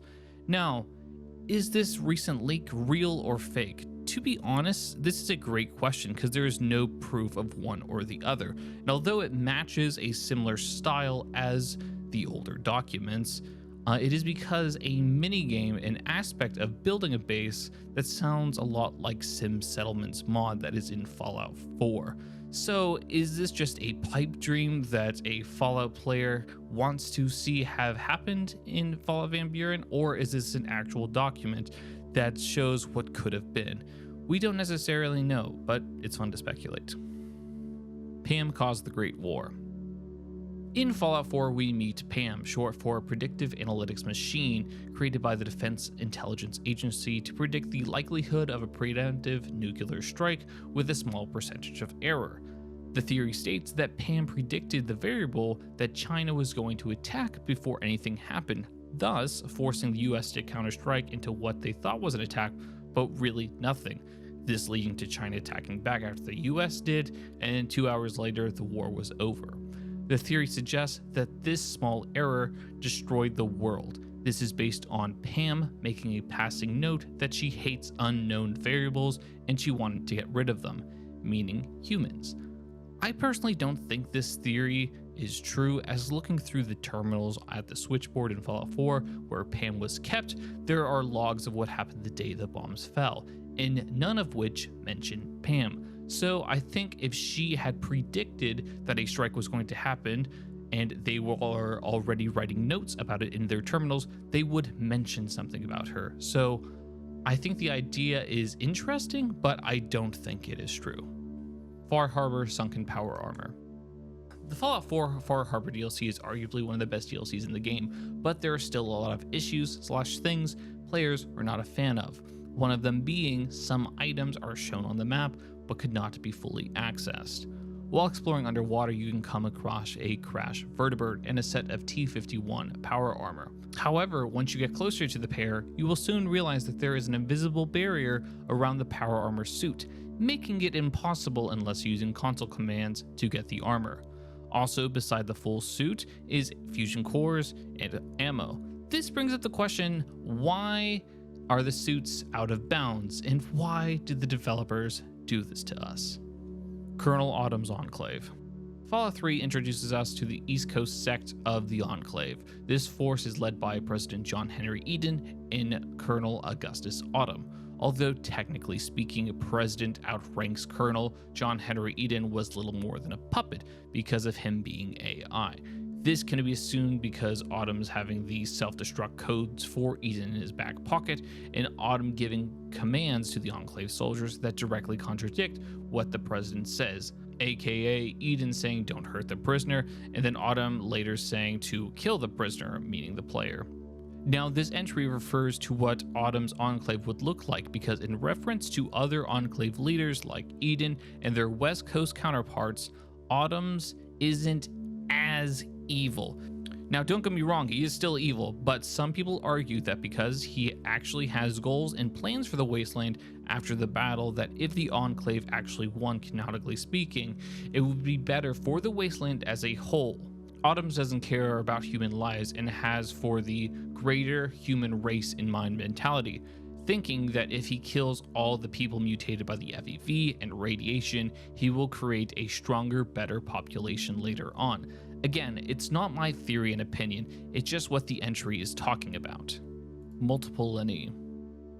Known as the terror and monster of the East, rumors and victories in battles of Legate Lennius of Caesar's Legion has spread across the Mojave. However, there is a recurring theory that in my opinion is very plausible, one that gives Legate Lennius is not one person, but instead a symbol for the Legion. This is due to the backstory Caesar gives you about him, being one of the greatest warriors from the Hybarks tribe, who killed 15 of his own men when they tried to surrender to the Legion, and thus becoming scarred in that battle. This story directly contradicts with the other story that other legionnaires tell you, saying that he was born to slavery and eventually rose to the rank of full legionary. Also, to contradict Caesar's story, if you kill Lennius and take off his armor, you see that he is indeed not scarred like the story says, but just a regular looking man. And one of the biggest pieces of evidence that this is a myth is the first legate, Joshua Graham, doesn't know who he is, even though by the time Graham fell from the Legion, they would have taken all of Arizona, and Lennius should have been in service by then. So, at least Graham would have heard stories, right? The theory states that Lennius is a propaganda machine, much like Captain America, and is basically just trying to boost the morale of soldiers in the organization, into which I think this makes sense, compiled with all the evidence and the contradicting statements and whatnot, and Joshua Graham not knowing who he is. When you have direct conversation with him about the character, I think this makes sense, and what the developers and writers of Fallout New Vegas is actually hinting about this character. Fallout 4 neutral ending. Compared to Fallout New Vegas, Fallout 4 had very few ending options to the game, and if you are like myself, you always wanted a more peaceful wasteland, except for the Institute, fuck them. Did you know it is possible to have a more peaceful or neutral ending to Fallout 4, which involves the Railroad, Minutemen, and the Brotherhood of Steel more or less being okay with one another? This process is lengthy, to say the least, and though it is not as easy as it should be in my opinion, you have to complete certain quests in a certain order, you can't retake the castle until a certain point of the game, basically making it sure that you have to have a guide set up and handy for you to know what to do to get this ending. And it doesn't make sense the order you have to do quests for a average player to get.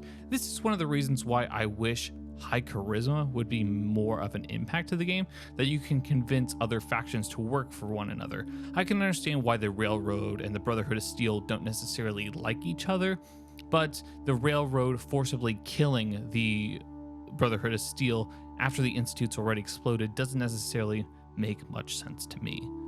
Gabriel was a failed synth mind wipe.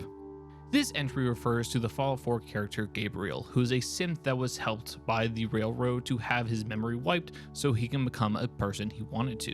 Now, it gets interesting because after his memory is wiped and he goes into the Commonwealth, Gabriel joins up with a raider gang in Libertaria and slowly works his way into becoming a leader of the group. The failed synth mind wipe comes into play because it begs a question. Did the Railroad cause this raider group to become what they are? Without Gabriel, who is one of the main leaders of the clan, the raider group arguably wouldn't be as strong. The Railroad want to try to make synths functioning members of society, like a prison rehabilitation group. And because Gabriel just became an evil raider, did the Railroad fail at this quest? It does raise a question. Boone Sniper Nest. In Fallout New Vegas, you can find an abandoned NZR sniper's nest, far enough away from the Cottonwood Grove to be hidden, but close enough to attack. The only item that can be found is a special sniper rifle nicknamed the Gobi Campaign Scout Rifle, which can be found behind a really hard-picked locker. This brings us to Boone, a tragic NCR sniper who has an even more tragic past, as when his wife was taken away into slavery into the Legion, he made the difficult choice to kill her instead of her living this life of slavery. It has been theorized that this sniper's nest is the location where Boone pulled the trigger on his wife. This is believed because if you have a high enough relationship with Boone when first coming to this location, he will mention that it has been a very long time since he's been to this place, and no matter what you do, he will not equip the special sniper rifle, even though it is better than his original weapon, and Boone will equip other weapons. The pint-sized slasher was real. In Fallout 3, while following the footsteps of your father, you end up in Tranquility Lane, and thus left to the fate of Dr. Braun. If you follow the directions of Betty/Dr. Braun, it leads you to donning the Halloween mask of the pint-sized slasher and killing a few of the residents of the town. In the simulation, you are told that the slasher is basically a myth, and that it was used to scare children that were being bad, as the pint-sized slasher was said to follow the children around with a toy knife. However, looking into the killer a bit more, it turns out he actually might have been real. As found out by the Capital Post writer Walter Munro, who talks to the sole survivor of the killings, Christopher Atkinson, who watched his brother Sean die in front of him, the killer is believed to be a male child who killed multiple people in the Linden Street killings. What I think is most messed up about this is the fact that the mask was the best-selling Halloween costume in 2052. Vault Dweller Memoirs. In the beginning of the Fallout 2 manual is the Vault Dweller's Memoirs, the official canon retelling of the original Fallout game and then the years after the game. Now, I'm not going to be reading through the entirety of the memoirs because for the most part it only retells the main quest of the game, but I would highly recommend you reading it yourself. Some of the keynotes that are featured in the memoirs are that there are only 2 companions mentioned in the memoirs, which are the only 2 we can assume are canon, which are Ian and Dogmeat, which both perish, unfortunately, before the end of the main quest of the game. We also see what happens after the conclusion of the game, the Vault Dweller leaving the vault after being kicked out, then finding the village of Arroyo, and then marrying another Vault Dweller named Pat and having a kid with them. See our entry about Pat on the original Iceberg for more information about her. Fat Man Bell. The famous bell sound that could be heard when reloading the Fat Man in Fallout 3, New Vegas, and 4 is actually a bit closer to home for Bethesda. The bell is, or was, the lunch sound for the office during the development of Fallout 3, allowing the employees to go out and eat their lunch. I do feel it's a bit odd that this topic is so low on the iceberg, as I feel it's a bit more of a well-known fact, but hey, I didn't make this iceberg. Fallout 3 Cryolator. Everyone has played with and tested the Cryolator in Fallout 4, as it's one of the first weapons that can be seen by the player when trying to leave Vault 111. However, did you know that the Cryolator was originally going to appear in Fallout 3? This weapon would have been categorized as a homemade weapon, so an item that the player could have made by collecting certain pieces of junk in order to create this weapon at a workbench. Some of these items include coolant components, liquid nitrogen canisters, and a crutch. Every item except the crutch, which is used in other weapons, was cut from the game. There's no reason as to why the Cryolator was eventually cut from the game, but I suppose it's probably just mix it up to they didn't have enough time. Fallout Extreme. Did you know the first planned first-person Fallout game wasn't Fallout 3? In fact, it was called Fallout Extreme. Only in development for a few months in 2000, this game would let the player control their own small squad of fighters, similar to what is seen in Fallout Tactics. Except this time, the squad would be fighting against the Brotherhood of Steel and fighting for a group of revolutionaries against them known as the Cause. The fight would start in Oregon and make their way through Canada and then to Alaska. And then after the Brotherhood of Steel is semi-defeated, the group would realize and find out why the Brotherhood of Steel has been so oppressive against the normal people. And that is because they were getting ready to invade, and get this, Imperial China.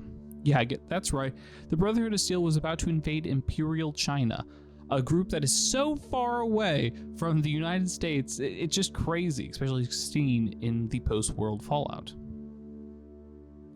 They would be invading Imperial China because they would be constructing a doomsday missile to destroy the rest of the US. From there, the Cause fights their way through Russia and then Mongolia, which of note, they fight a raider group known as the Horde of Huns, which I absolutely love. And finally, they reach the Forbidden Palace in China. This has to be one of the most craziest entries and ideas for a Fallout game that I've ever heard. It just doesn't make so much sense to me. I like the idea to an extent. I just don't think it really makes any sense, which is, that's where the idea falls apart for me personally. Slander and Rockray. Alongside other creatures that were created and experimented with the FEV, raccoons were also added into the mix. This is canon by one holodisc that is still found in the original Fallout that says, "We have infected 53 raccoons with a new strain. In addition to the now expected size increase, behavioral tests confirmed an increase in intelligence and manual dexterity by 19 points on the Schuler Cap Index. Unfortunately, several subjects have escaped the confinement and had to be hunted down and dispatched. Major Barnett ordered the remaining subjects terminated. 2 pairs were unaccounted for." This race of intelligent raccoons were eventually cut from the final version of the game, alongside the location where they would have been found, known as the Burrows. The group would become skilled hunters and name themselves the Tribe of Slander, having forgotten they were once simple raccoons. They were eventually cut from the final version of the game due to the quest and location not seeming appropriate or fitting into the rest of the game. With the holodisc found in the glow the only mention of this race, the question remains, will we ever see this in the future of the games? Due to it not being mentioned of Fallout 2, which was also developed and created by Interplay, this is most likely never going to be seen in the light of day. But I have to admit, I am mildly intrigued by the idea of having an intelligent raccoon race, and seeing it one day in the future does bring me a little hope. Cafe of Broken Dreams. In Fallout 2, while exploring the wastelands, you can encounter a large cafe that is labeled as the Cafe of Broken Dreams. In here, you will find all the different character models of the Vault Dweller from the original game, and some models that couldn't be used by the player, including a black male and a female with red hair. The characters also make comments about their lives and their players, including the mentions of how long their player took creating them, or some stupid thing that the player has done. Other characters from the original game that can be found here also include Tandy, Set, and Dogmeat. This is the location where the character can recruit Dogmeat as a companion by stripping down to their vault suit. Dogmeat will decide to join you. The whole encounter is a reference to the Boulevard of Broken Dreams. No. The artwork, not the song, which depicts deceased movie stars. This is a really cool encounter, especially your first time going through the game. Seeing Dogmeat and having all these other companions is a really nice little reference. Also, I have to mention that I've seen this artwork going around a lot and never knew the title of this, so the more you know. Stealth Boy side effects. If you have played any Fallout game, you are aware that stealth boys are an extremely useful item in the game when it comes to stealth missions, which basically render the player invisible. However, with this technology comes drawbacks.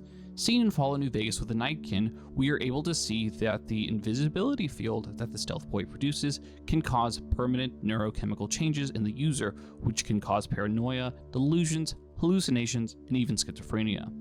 We can see and learn from Dr. Henry that these are prolonged effects of the device due to the Nightkin being members of an elite squad that always had their stealth boys on. I think it can most clearly be seen by Dog or God in the Dead Money DLC. It's honestly kind of sad to see the reactions or what has the outcome of these side effects of the device. But a little known fact is that the stealth boys have always been planned to have this side effect since Fallout Van Buren or the cancelled Fallout 3 game. Hairy Deathclaws. Fallout Tactics introduced us to hairy deathclaws, which are an entirely new, separate deathclaw species that can be found in the Midwestern United States. The most interesting thing about these deathclaws are, unlike their West Coast counterpart, instead of them being reptiles, they are mammals, which gives them their fur. Instead of having scales like in every other iteration that we see of deathclaws, they have fur. They also hunt in packs and have a matriarchal society. And most interestingly, they have the ability to mimic human speech, which basically gives them another layer instead of just killing machines.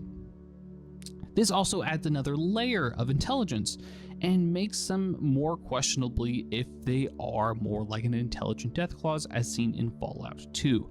Of course, because this is seen in Fallout Tactics, we are unsure if this group is really considered canon or not, and it brings up more questions than answers. But some of my lingering questions are, how are they created? Are they like an offset of the intelligent deathclaws?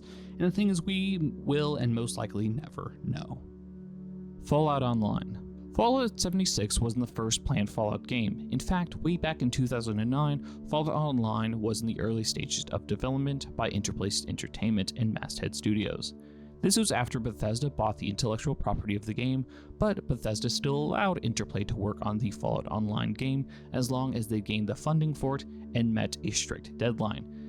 They didn't do either of these, and it actually ended with a lengthy legal battle in which they decided to settle out of court. This is one of the final straws that was left of Interplay Entertainment. This game would be set between Fallout 1 and 2 and would bring back the antagonist of the Master. Not sure how that would really work. The player could select from a multitude of different races, including super mutants, ghouls, and humans. And it would include one of the largest Fallout maps to date, reaching from Arizona, California, Nevada, Oregon, and Utah. Although this was officially canceled in 2012, there's a free fan-made MMO called Fallout Online Reloaded, which is a very similar concept. Zayden's nuked Earth.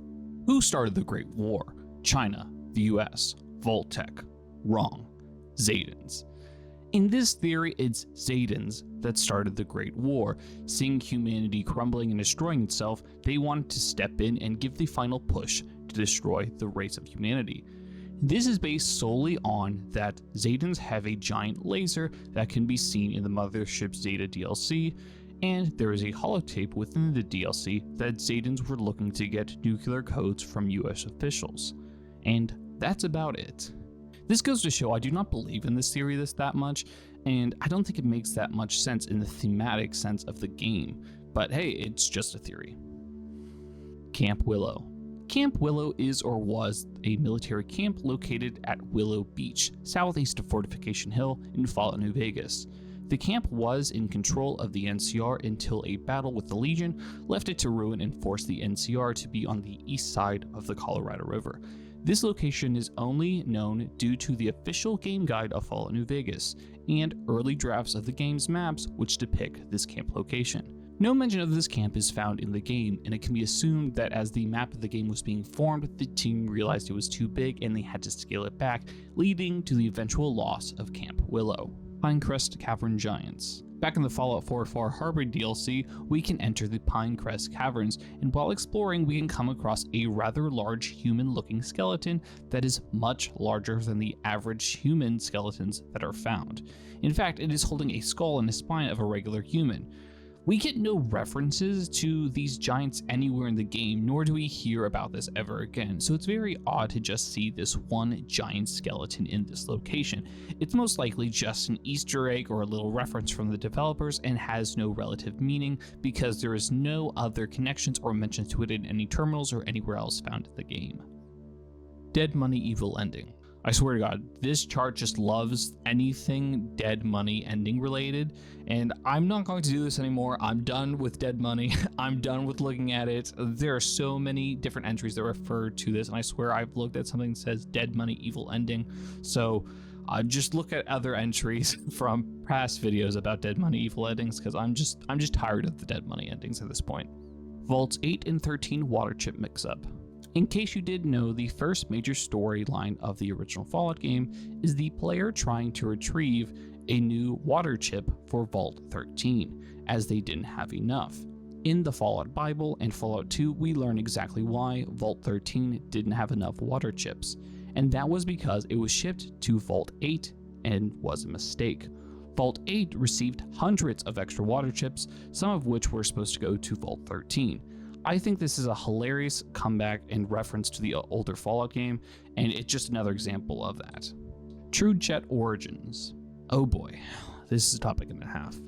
In Fallout 2, we meet Myron, who is the so-called creator of the drug known as Jet, one of the most addictive and effective drugs in the Fallout universe. He joined up with the Morianos crime family in New Reno, which helped spread the trade and use of the drug, especially in the West Coast. Now, this entry refers to in particular to the fact that some of the Fallout games, mainly on the East Coast, Jet can be seen in places where it shouldn't be, mainly in vaults, where the original habits mention their addiction to the drugs, and you guessed it, where it shouldn't have been. These vaults should not have any mentions to it, especially because some of these places have not been touched pre-war, so any uses or the Jet being in there should not be the case.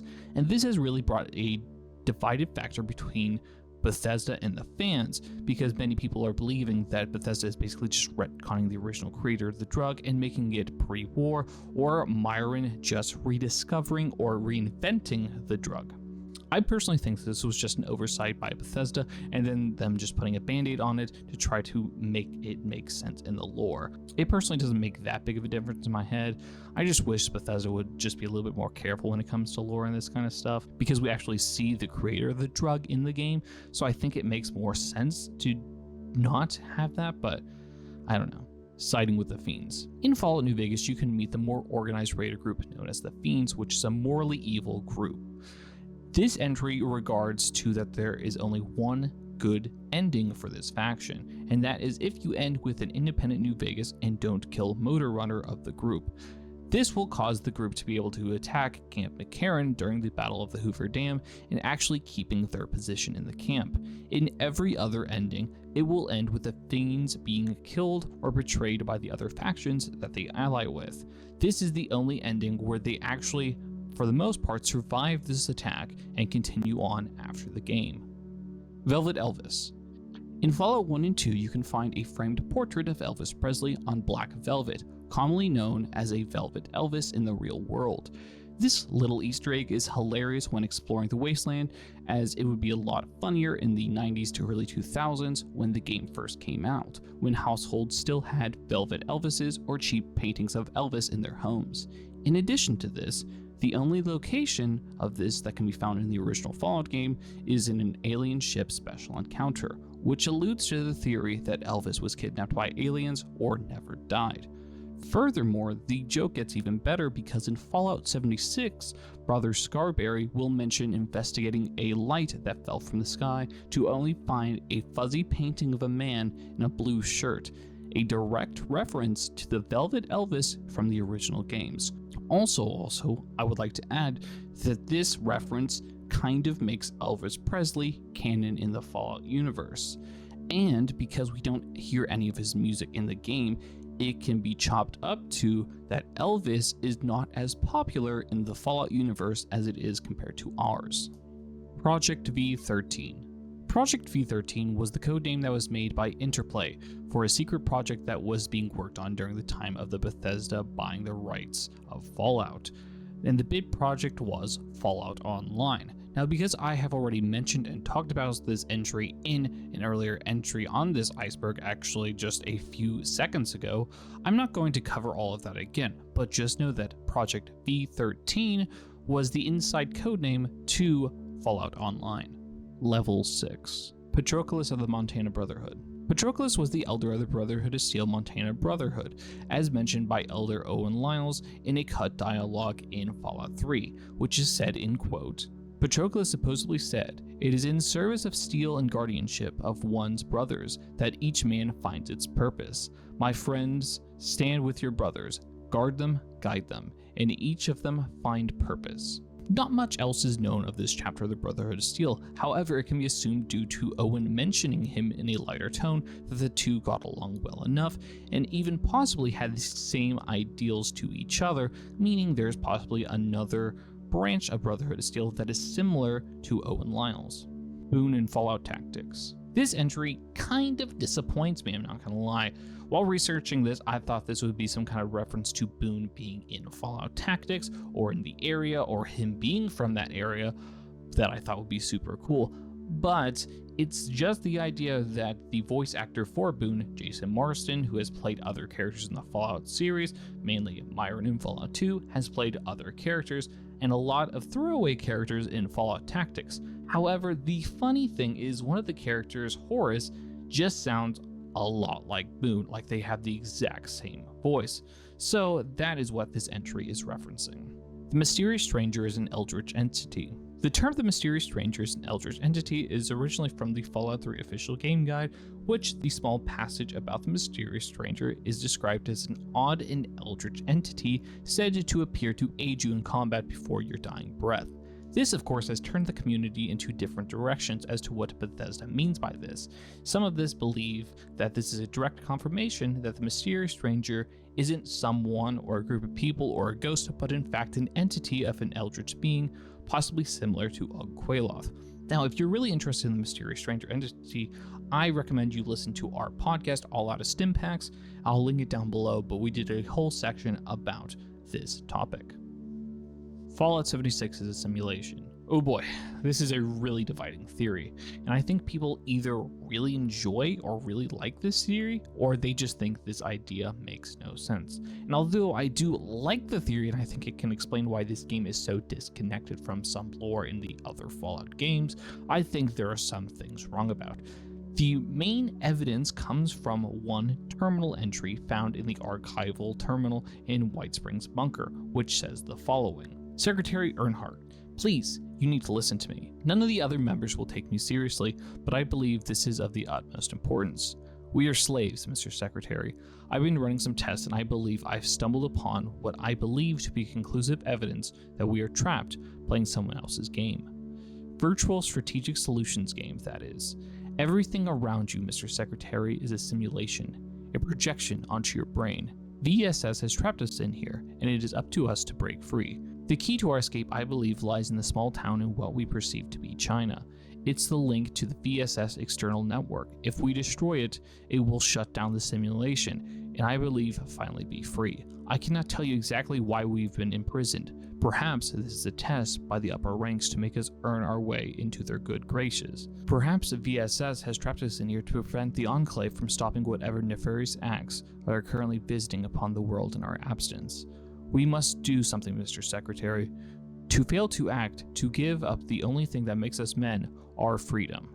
Now, this entry could be chopped away as just someone going insane, but combine this with the fact that there's writing on the walls that say nothing is real in certain areas in the world, it could possibly be referencing that Fallout 76 is just a simulation that is created by Vault-Tec? We know that this technology is also in the world, as can be seen in Operation Anchorage, Vault 112, and the Memory Den. Now, where this theory breaks apart is why there are factions seen in this game, like the Brotherhood of Steel or the Enclave, which most people mainly Vault-Tec, shouldn't really have known about. Although you can respectfully say that they might know about the Enclave. Another issue with this is how they know about the certain mutated creatures, like Deathclaws, which can only really should be seen in the West Coast at this point in the Fallout timeline. But it could just be chopped up to someone just continuing the simulation even till the later part down in the timeline after Fallout 4, so who really knows about what this really means, or if it's just a theory. Nobark Noonan is the chosen one. Nobark is an older man found in Novac in Fallout New Vegas. He seems to be a crazier man with memory issues. However, a fan theory is that Nobark Noonan is the chosen one from Fallout 2. As I have covered in previous video, you can find a crashed highwayman found in Fallout New Vegas just north of Novac, where if you have the Wild Wasteland perk, you will get there and the theme of the Fallout 2 theme will be playing. This of course references that the chosen one had the highwayman in the Fallout 2 game. There are a few different reasons as to why people might assume that Nobark might be the chosen one from Fallout 2, and this is because the crashed highwayman is relatively close to Novac, and Nobark is relatively the same age as to what the chosen one would be in the current Fallout timeline, as well as Nobark's shack is filled with posters from the old world and Vault-Tec, something he would have worshipped while growing up in Arroyo. And he also mentions encountering a talking mole rat. This is something that can be encountered in Fallout 2. Also, in the J. Sawyer mod, which reintroduces things that have been cut from Fallout New Vegas before its launch, it has a Vault-13 vault suit inside the crashed car, alluding to the fact that whoever owned this car was the chosen one. I personally really like this theory and could really see it being true, and I think it makes a lot of sense and has a lot of connections, so I definitely could see it being that. Dinosaur footprints. In the original Fallout, the Vault Dweller can encounter a massive footprint that looks similar to that of a dinosaur. When entering the area, Taicho will make a comment saying, "Yeah, I'd stay the hell away from that, whatever made that. Seriously, I've never seen anything like that. I think our best option is just to move on, fast." This of course is just a fun Easter egg and something special the player can encounter for fun, and doesn't mean anything like a lot of other random encounters seen in the earlier games. However, something super interesting is the fact that this is referencing the original plot of the original Fallout game, which was described by Timothy Kane as the player time traveling and would involve dinosaurs. This is pretty different to what Fallout is now, and I'm glad they changed it to what it is now. Fallout Shelter Online. Developed as a sequel to Fallout Shelter by Sinquanji Games and published by Bethesda, this game serves as a prequel to Fallout 4 and a sequel to Fallout 3, and it is a mobile game very similar to Fallout Shelter, but has a plot and online battles and overall an improvement to Fallout Shelter.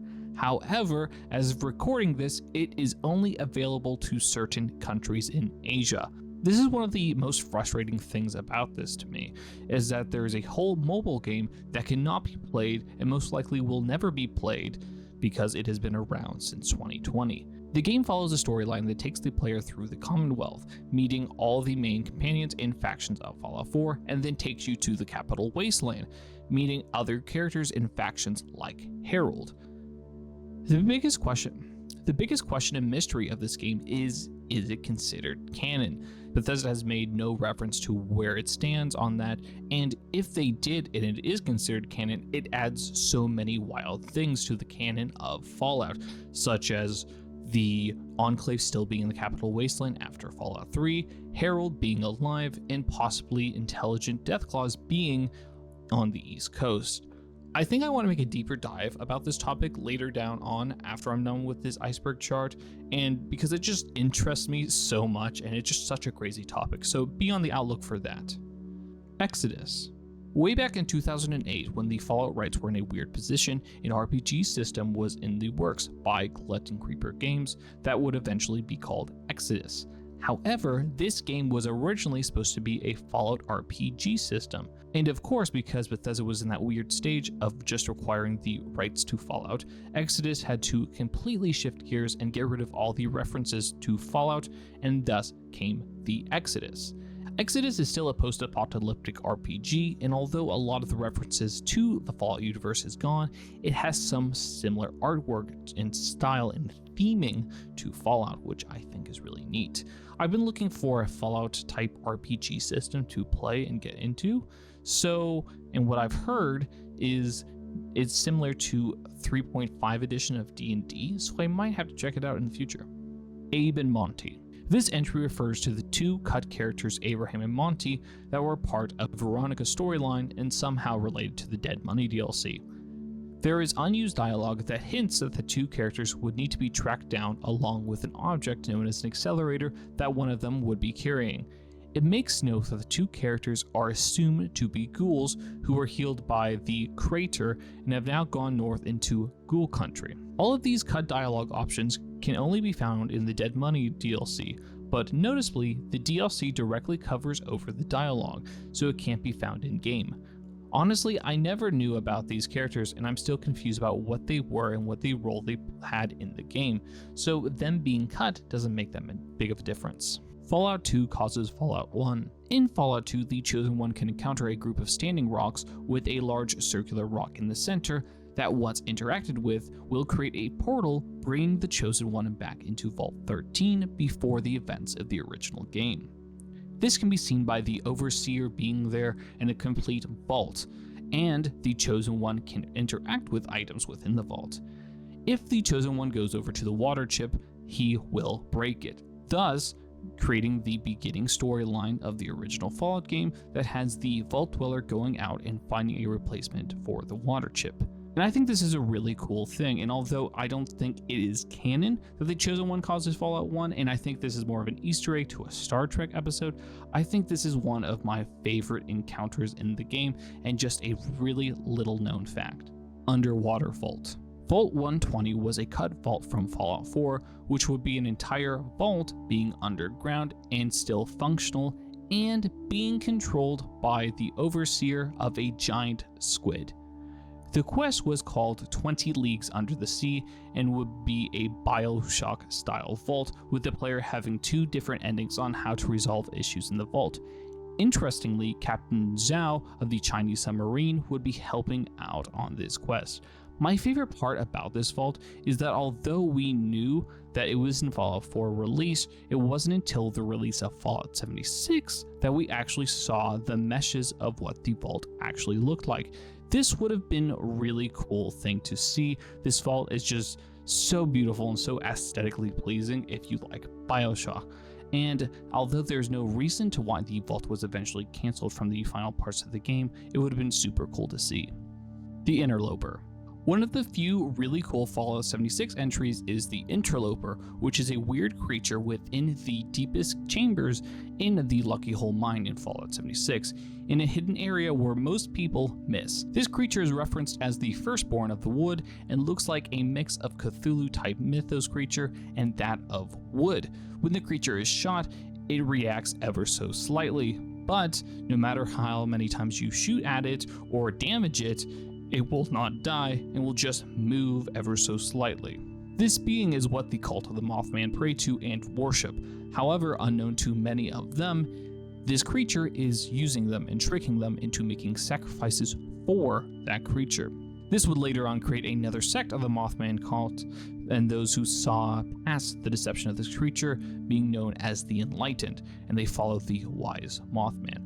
This entry is just a really cool thing in Fallout 76. I'm really glad that this was added to the game, and it just adds that it is still a Fallout game even though a lot of people just don't understand it. Fallout 2 Pop Rocks and Nuka-Cola. Fallout 2 Pop Rocks and Nuka-Cola. Like many video games over the course of development, things will be cut from the final version of the game, and Fallout 2 is no exception. In Fallout 2, in a cut location of the EPA, the player could find Pop Rocks, in which, when inspected, will say the following: an unopened bag of tasty carbonated candy made of sugar, lactose, more sugar, corn syrup, even more sugar, and flavoring. It is rumored that when mixed with drinks like Nuka-Cola, one's stomach could explode. This references the myth that could be told to children for forever when mixing Pop Rocks to Coke or other dark sodas that they will explode, and Even better, when the two items are actually combined in Fallout 2, this happens. Fallout 2 Tool Art. In Fallout 2, you can find various posters and artwork alongside the walls of the wasteland. Many of these posters showcase different ads and products of a different time. However, one of the posters can be a bit different, and that is a poster of Maynard James Keenan from Tool and the artwork of the band's first album, Undertow, released in 1993. This brings up the question of music and culture in the Fallout series. As stated and seen through the games, the music stayed in the classics 50 to 16 American type, and Tool, well, is not that. Although I personally think it's just a nod and fits with the overall theme of the older games, it is just interesting to see. Vault 11 Survivor Candidates.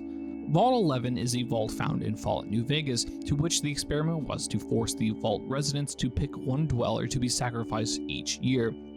To which, each year for 16 years straight, they voted who to be picked as the overseer and then who to be killed. This would be until one of the overseers called to have it be decided by computer rather than voting, to which an all-out war was formed by minor factions that had been created, leaving only 5 people alive, 4 men and a woman. When the survivors told the computer they refused to pick someone to die, the computer congratulated them for refusing and opened the vault doors, allowing them to leave. The remaining 5 people decided on what to do next, with the person referred to as Voice 1 trying to convince the others to just leave the vault and continue on the tale of what Vault-Tec made them did. However, the 4 other people were not convinced and turned the guns they had on themselves, leaving only Voice 1 to leave the vault. This brings up the question as to what happened to this lone survivor. Did he go out into the wasteland and tell the people of what happened in his vault? However, it's hard to tell who it could be, and there are many theories of who it could be.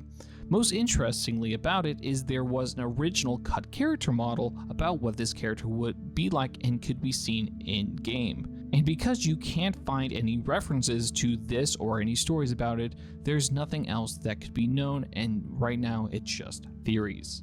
Volpe Inculta is a really bad spy.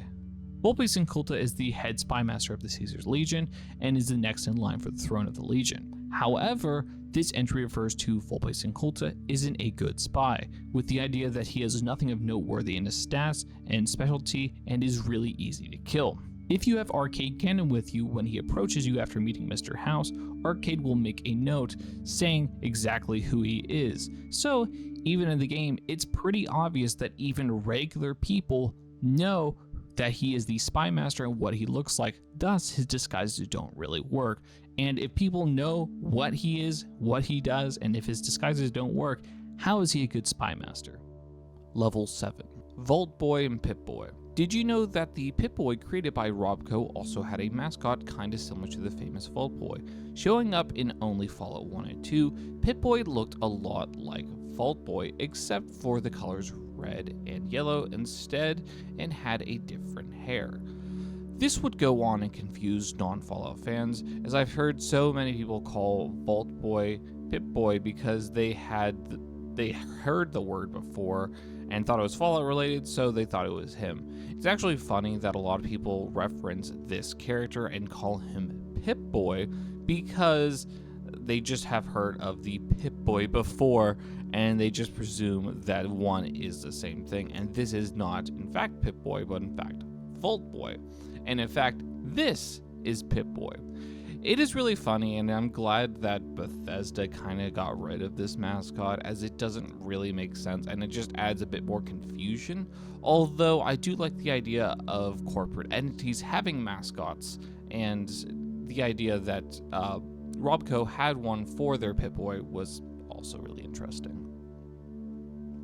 Also, a side note, it probably doesn't help with the confusion that in Fallout Tactics, the game also refers to this guy, Vault Boy, as Pip-Boy, which is really interesting and, like, why? Talking Deathclaw Genocide, planned by Chris Avellone. The intelligent Deathclaws found in Fallout 2 really had the original creators of the games split on their thoughts. Chris Avellone famously didn't like the talking intelligent Deathclaws, in Fallout 2. He thought they were silly, and he didn't like the idea of players sympathizing with enemy monsters. It was also noted that Timothy Kane and Leonard Boyarsky also weren't fans of them, with Tim stating that they were supposed to be scary monsters, not librarians. However, on the other side, John Dealey, the original designer of these death claws, disagreed, stating that, in quote, "I mean, you got super mutants, you've got ghouls, why not have something that can stand up to super mutants?" Ferguson Urquhart also supported this idea. What was interesting was the part about Frank Horgan killing most of the intelligent death claws. This was added into the game without Dealey's knowledge, who created the intelligent death claws, and it was believed that this was because that Chris Avallone really hated the intelligent death claws so much that he had them murdered within the game. So, with that, Chris, I just want you to know that Goris, one of my favorite and most beloved companions in the entire franchise, died alone with no family and no one that is similar to him because you didn't like intelligent death claws. Thanks, Chris. Nuka-Cola addicts. Nuka-Cola is addictive. This can literally be seen in every Fallout game, with newer games having characters that mention their addiction, like Sierra Petrovita, Zip, Sheffield, and members of the Fire Breathers in Fallout 76. However, did you know that you can be, in quote, craving the drink in Fallout 1 and 2, which is actually a trait the player can receive. If you don't drink enough, you will start having splitting headaches, and in the game Fallout 3 and Fallout New Vegas, you can become addicted to Nuka-Cola Quantum. And the addiction works a lot like beer and wine and those kind of alcoholic beverages. So without a doubt, the drink is really addictive, which makes you think, what is really in the drink itself? The Cat Vault. I presume this entry is in reference to Vault 43, a location that is only mentioned in the webcomic One Man in a Crate Full of Puppets by Penny Arcade. Not much is known about this vault except that it was a social experiment with only 20 men, 10 women, and a panther. Again, nothing else is really known about this. It was really a Passover that was showcased in the webcomic. So the social experiment just doesn't make any sense to me personally, as why would Vault-Tec just throw a panther with 30 humans? What kind of social experiment is it really? And it's just really interesting that that was the social experiment and waste of an entire vault. Bloodmen. Bloodmen are what ghouls were originally called during the development of the original Fallout game. This is what they were called due to what they would look like during the beginning stages of radiation sickness. I am in fact happy they decided to stick with ghouls instead of bloodmen, as it just sounds better in my opinion and has something that is more memorable, as bloodman is too long of a word and it's just not as easy to remember. So I'm glad that they stuck with ghouls in the end. Mikey Frazier founded the White Glove Society. This entry brought me to one Reddit post about this theory. The idea that Mikey Frazier, aka the son of Bob Frazier, aka the original creator of Iguana Bits, founded the White Glove Society. The idea would be that after the events of Fallout 2, Mikey Frazier would continue to stay within the territory of the NCR as he lived in the hub, but would eventually make his way to the Vegas region and stumble upon a group of tribals and would show them the way of cannibalization. As Mikey Frazier's father created Iguana Bits were originally created made of human flesh, basically the idea is that a more well-known gifted chef of human flesh influenced a group of tribals in an elegant way of creating food that would eventually lead to Mr. House gifting to them the Ultra Luxe Casino and rebranding them into the White Glove Society. Honestly, the theory isn't that good of one and it has no real weight behind it. Basically, it's just the idea that, hey, Mikey Frazier and Bob Frazier, they created Iguana Bits with human flesh, and the White Glove Society eats human flesh and is cannibals. So, like, well, why don't we just bring them together? So there's no real weight behind it. There's no mention that this could be it, and it's just a coincidence of a connection that they're trying to make. And honestly, it's not really needed, and it's not real in my eyes. Enclave bases in Raven Rock, NORAD, SAC, Iron Mountains, and Mount Weather. The Enclave and the Poseidon Energy Company work hand in hand with each other, leading up to preparing for the Great War, as this can be seen by the oil platform being the main base for the group in Fallout 2. That is why it is no surprise that when interacting with the Poseidon Terminal and Gecko's nuclear power plant, it splits out the following message: searching comlinks, searching Iron Mountain, offline, NORAD, offline, SAC, offline, which brings us to believe that these are other locations that the Enclave has as bases. Due to them being offline, it is speculated that nothing happened to them and they are no longer functional. It is a cool piece of lore that the Enclave are just bigger than we actually imagine, as we can see they have multiple different bases and are not just one centralized base out on the west coast, but in fact there are multiple versions of this factions, as can be seen by their multiple different bases. Deathclaws or Tarrasques. Deathclaws are creatures that are a staple within the Fallout universe. However, did you know that they got their original design from Dungeons & Dragons? Tarrasques are a massive abomination that come from the hit TTRPG series Dungeons & Dragons. They are about 50 feet long and one of the hardest and largest creatures in the game. But did you know that according to the Fallout Bible and Scott Campbell, one of the original creators of Deathclaws, they are actually modeled from the beasts of D&D after a D&D video game was canceled at Interplay.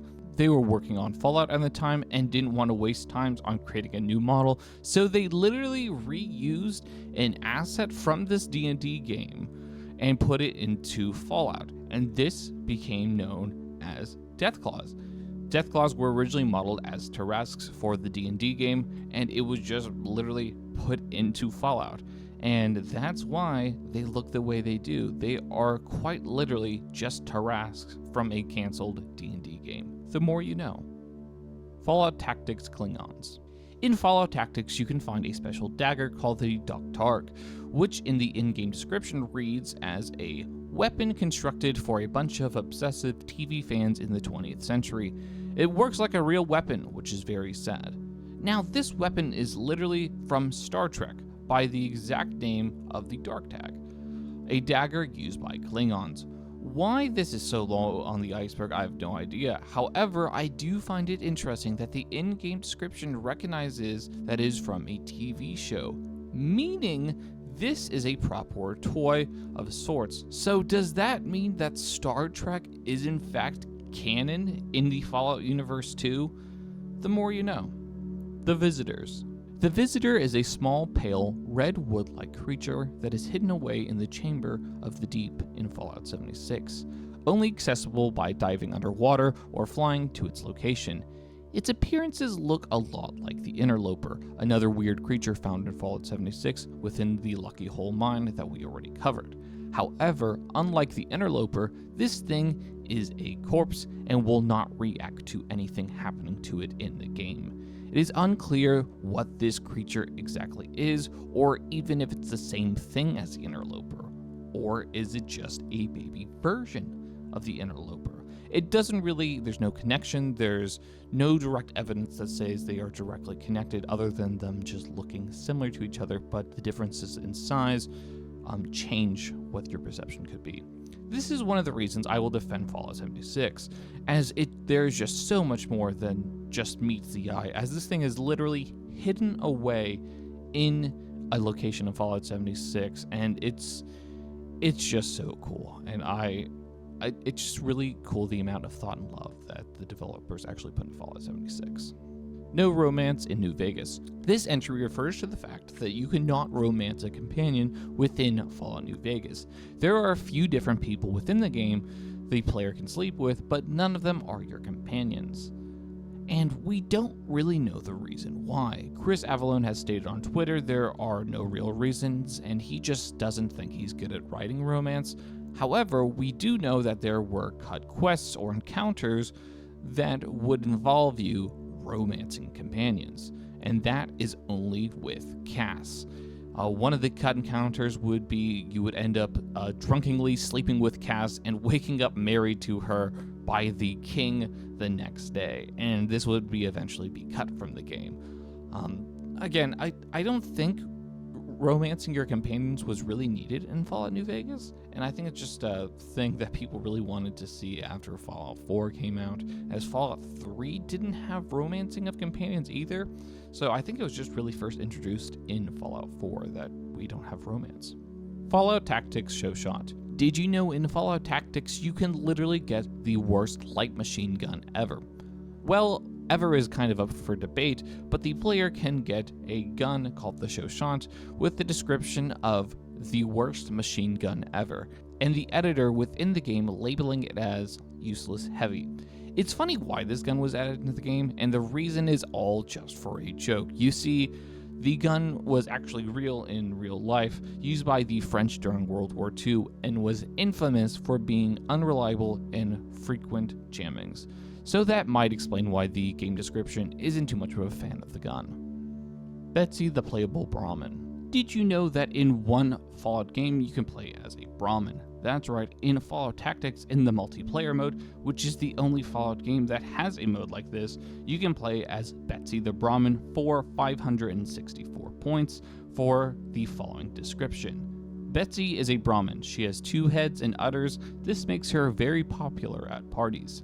She can do a lot of damage in hoof-to-hoof combat, but not much cop with energy weapons.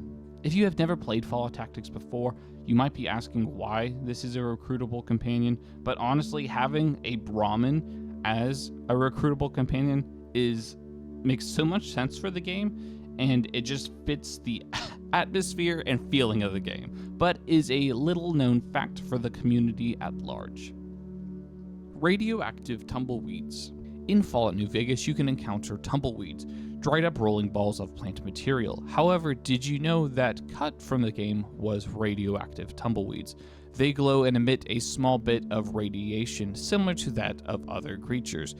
These plant balls would be seen rolling through the Mojave, causing chaos. There is no reason as to why it was cut, but can still be seen in the game files. Vault 111 scientists were the variables. After escaping from your cryogenic chamber, you read terminals that indicate what happened directly after the bombs dropped between Vault-Tec security, the overseer, and the scientists of the vault. It is stated that the vault would be allowed to open after 180 days, and an all-clear signal was given from Vault-Tec.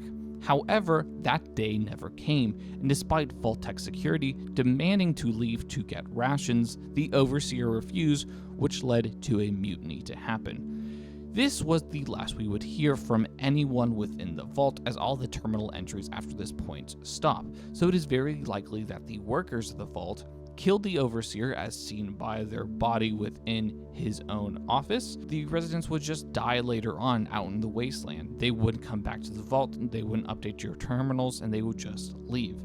But the question is, what is the real experiment? As both of these ideas make a lot of sense, and it's very possible Vault-Tec did both, because they have done both of these different experiments in other vaults. And so the rest is just up for debate on whether or not which one is canon.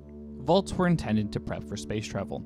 Do you know what the true intended version of the vaults originally were? Well, in Fallout Van Buren, it would have been explored. This game would showcase that the true masterminds behind Vault-Tec were the Enclave, and the reason for all the experiments in the vault were, wait for it, space travel. You see, right before the Great War, the Enclave took over Hermes 13, a space station, and were getting ready to travel to a different planet, destination unknown.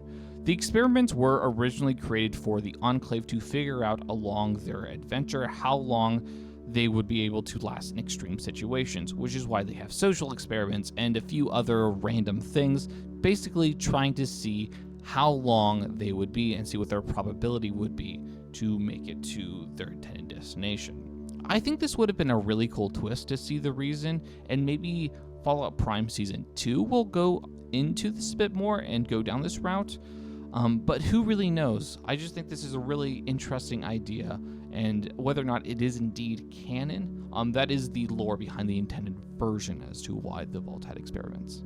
Level 8. Legion Slave Suicide Bombers. This entry is rather self-explanatory, but is something that is not heavily presented in the game.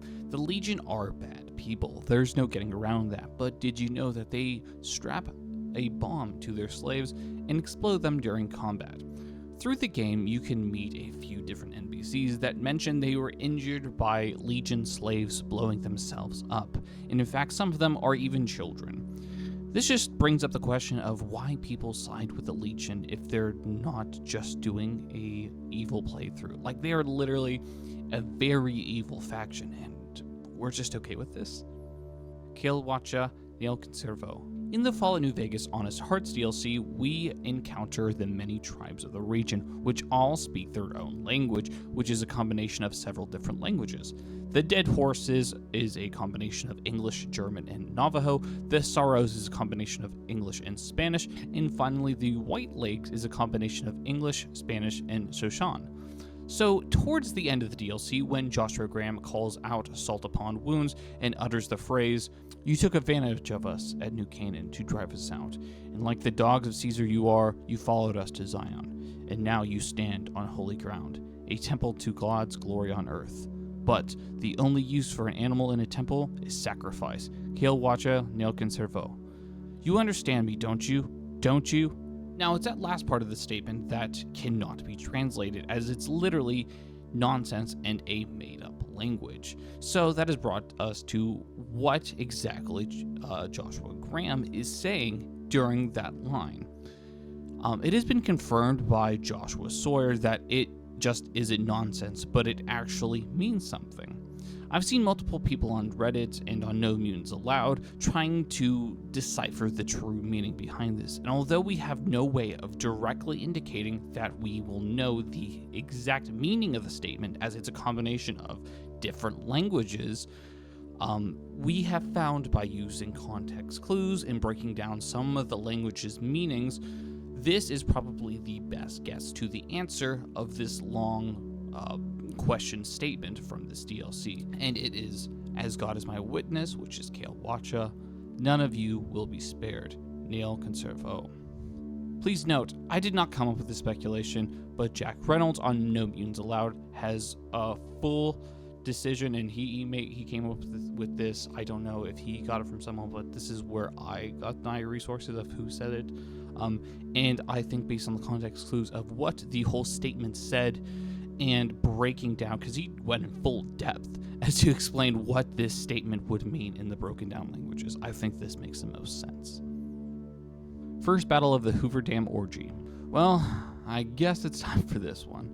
In the leaked design documents for Fallout Van Buren, the first battle of the Hoover Dam would have been very, very different than what would become known in Fallout New Vegas. Originally, it would have been an NCR offensive instead of a failed Legion invasion, where members of the 4th Cavalry Division of the NCR surrounded the Legion camp and held a surprise attack on the Legion because the Legion were busy with a Saturnalia-style orgy. Yes, the Legion was celebrating with an orgy, and the NCR massacred them. That was what happened in Fallout Van Buren in the design documents at the first battle of the Hoover Dam.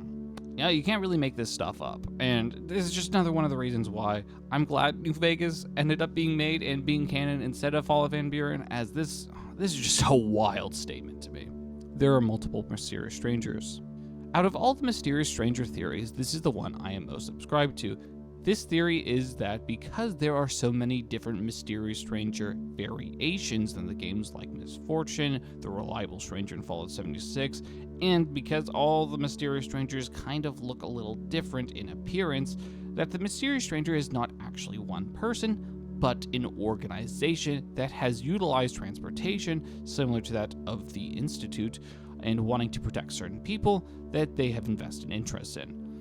Out of all the theories of the mysterious stranger, I think this one has the most evidence behind it, and it makes the most sense, and I can truly get it behind because we see there are all these different variations of the mysterious stranger throughout all the games, and then bringing out the idea that they are able to teleport and go across the entirety of the US, I think it makes sense that it's more a bunch of different individuals with the same ideals versus one person. New Vegas Space Program. Fallout New Vegas had a lot of quirks, to say the least. And one of the quirks is something very similar to the Skyrim, and that is you can launch yourself and other enemies into the sky with explosives. And although I don't believe this entry is referring to this fact, as you can find countless videos of setting off explosives and seeing enemies literally go into orbit, because this is in the theory section of the iceberg, I don't believe this is what it's referencing, but I had to mention that because that is the only thing I could find when trying to research this topic. My only idea of what this could be meaning or pointing towards is the Redcon test site, where you can send the Bright Brotherhood into the far beyond. And although I personally think that it's the far beyond, meaning Ghoul City, like a Day-Low or another Ghoul type city, and not actually outer space when they're talking about the far beyond, maybe this entry is referring to the fact that it could be in the space. Let me know if you have any ideas on this entry, as I literally can't think of anything else that this might be referencing. Poseidon 18F chalk writings. In Fallout 4 at the Poseidon Energy Plant, we come across this chalk sign along the wall, with the name Glory and a bunch of question marks and a bunch of X's on the other side of the wall. Now, the plant is overrun by raiders, and although we don't have a direct answer to what this chalk writings actually mean, I personally think it ties into the idea that Glory from the Railroad isn't actually a synth like she states she is and has a huge backstory on, but is actually an ex-raider who wanted to switch it up and change her lifestyle, so she pretended she was a synth to join the Railroad. This, of course, further proved by the fact that Glory does not have a synth component within her, despite her saying that she is, and other NPCs having a synth component, even though they are never stated that they are indeed synths. So, I do think that is odd, and I do think that these chalk writings further dive into this idea, because there is no other character named Glory within the Fallout game, and I mean, Glory has other meanings and could just be Glory question mark, because there's like almost like a throne that is written behind. So it could have other meanings, but that is what I truly think it has. And other than that, this has been an unsolved mystery as to what the true meanings behind this writings actually is. So who knows? Fallout is a cosmic horror series. This entry refers to the fact that as the Fallout series has continued on, especially by Bethesda, we have gone into a sequence of cosmic horror or Lovecraftian horror throughout the series. This was first seen in Fallout 3 with the Point Lookout DLC and Dunwich Building, then continued on with Fallout 4 with Dunwich Borers and Far Harbor, and then finally in Fallout 76, the latest entry, with its many cryptids and its eldritch beings that we have covered throughout the entirety of this iceberg.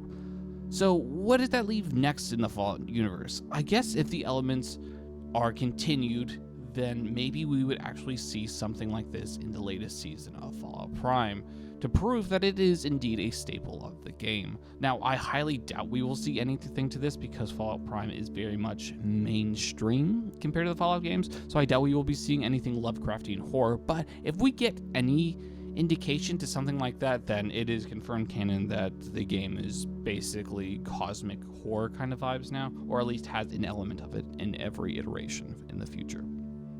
Dogmeat is the real protagonist. This theory is the idea that Dogmeat is the same dog throughout the series, and just so happens to go around helping people in the wasteland like the Chosen One, the Lone Wanderer, or the Sole Survivor, doing good in the world and helping out its fellow survivors. And basically, the entire Fallout series is just Dogmeat stories. And why else would people call Dogmeat Dogmeat, right? It's just a dog. It is very interesting, and I don't believe this theory because obviously this is the span between games is hundreds of years, and dogs' lifespan is not hundreds of years. The dogs in all the different Fallout games are different colors and different breeds, so it doesn't make that much sense throughout the entirety of it. But I do think it's an interesting idea of why throughout all of these iterations of the games, why do they call dogs dogmeats, and why is there seemingly only a very few amount of non-radiated dogs? I mean, Fallout 4 introduces a few different other dogs that aren't radiated or normal, right? But just really interesting that there are only a select few and they're all named dog meat. The Great Plains Dust Bowl. According to the Fallout Bible and John Cassidy in Fallout 2, much like the Dust Bowl that was plagued by the Great Plains in the US during the 1930s, after the bombs dropped, the same thing happened yet again, with the plain states getting great clouds of dust covering everything within sight. However, there is a small addition to this weather pattern, that it was radioactive. Yes, picture the rad storms from Fallout 4, but dust and wind and make it impossible to see and breathe. So, yeah, there's no wonder why we haven't had anything in the Midwest, and there's really nothing out in the Midwest. But if the game ever does like a DLC or maybe an expedition like in Fallout 76 exploring the Midwest and maybe going into this radiation dust bowl, I think that would be really cool to experience. And it could be like almost like a turn in the century, like a Red Dead Redemption cowboy kind of vibes, and then it's like, oh, run inside, the dust bowl's coming in. Like it could be so much fun, and it could be really cool just for that sequence. That's the only thing I want to be seen in the Midwest. Fallout 1 No Ending. In Fallout 1, if the player goes into the cathedral and explodes the cathedral, killing the master, but does not escape the cathedral, the game can just end. Like, there's no cutscene. The game literally just loops back to the very beginning. Like, it goes back to the main loading screen. And that's it. Leading to a lot of people at the very beginning, whenever the game first came out, to think that there was no ending to the original Fallout game. And then that literally, if you explode the cathedral, that is it. Now, to get this ending, you literally don't leave the cathedral. You don't escape afterward. Like, that is how you get it, and presumably your character dies.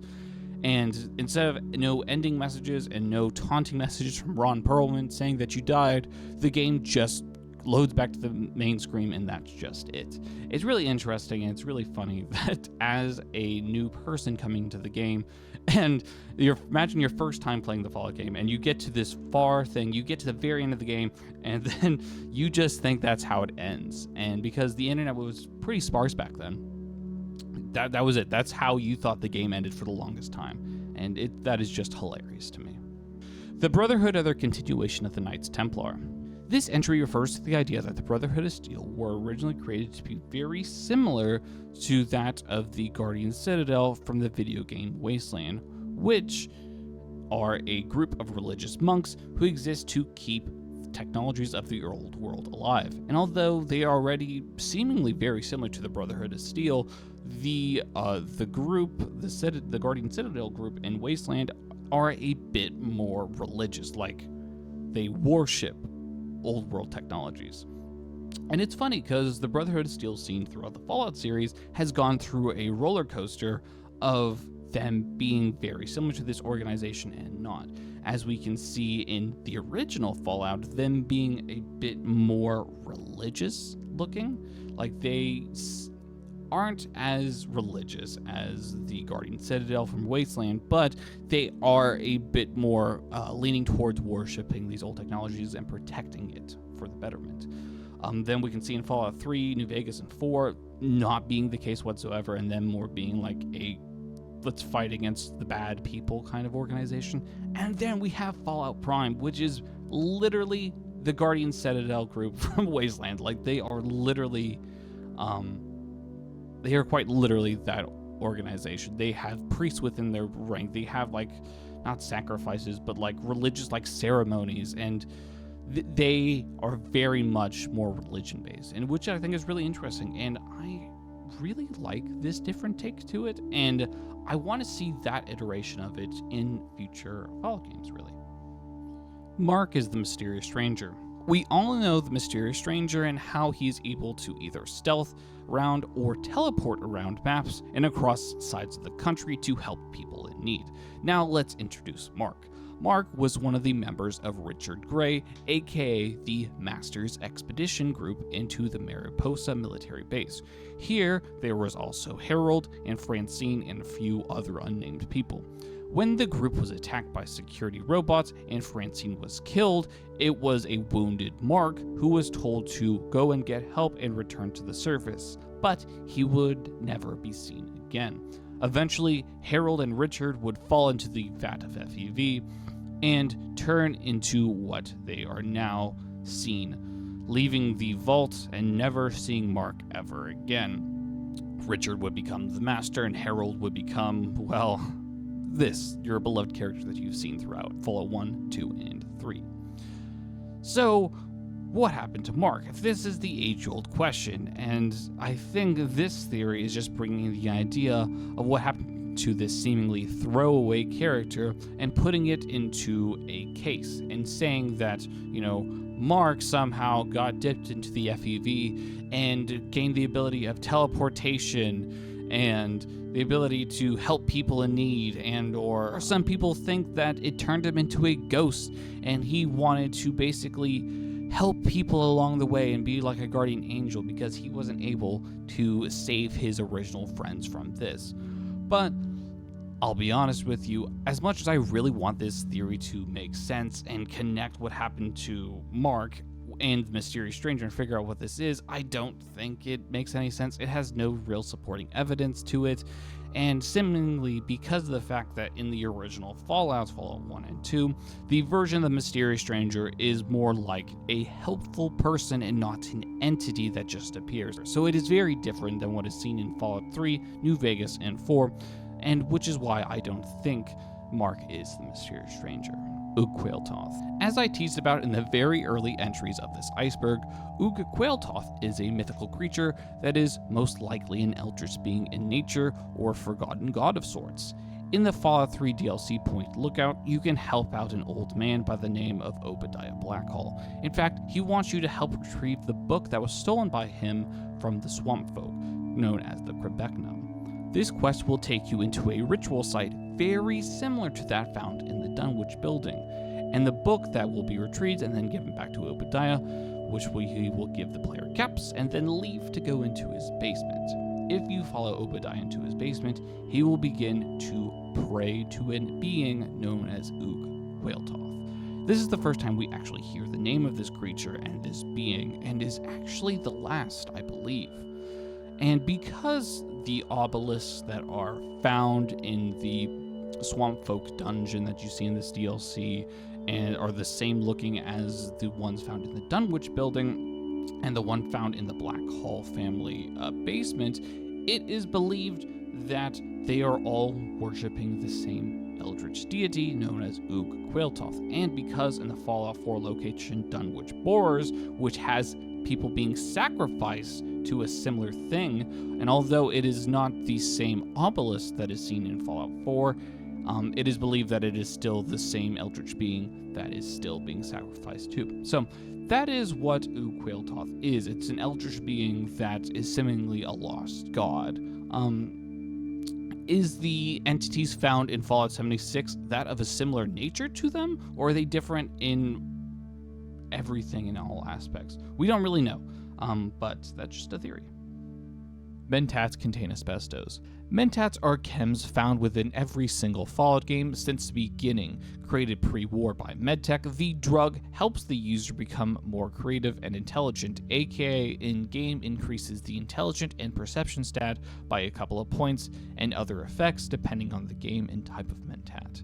However, something that is often overlooked and even not thought of is when crafting Mentats in Fallout 4, the ingredients are brain fungus, lead, and asbestos.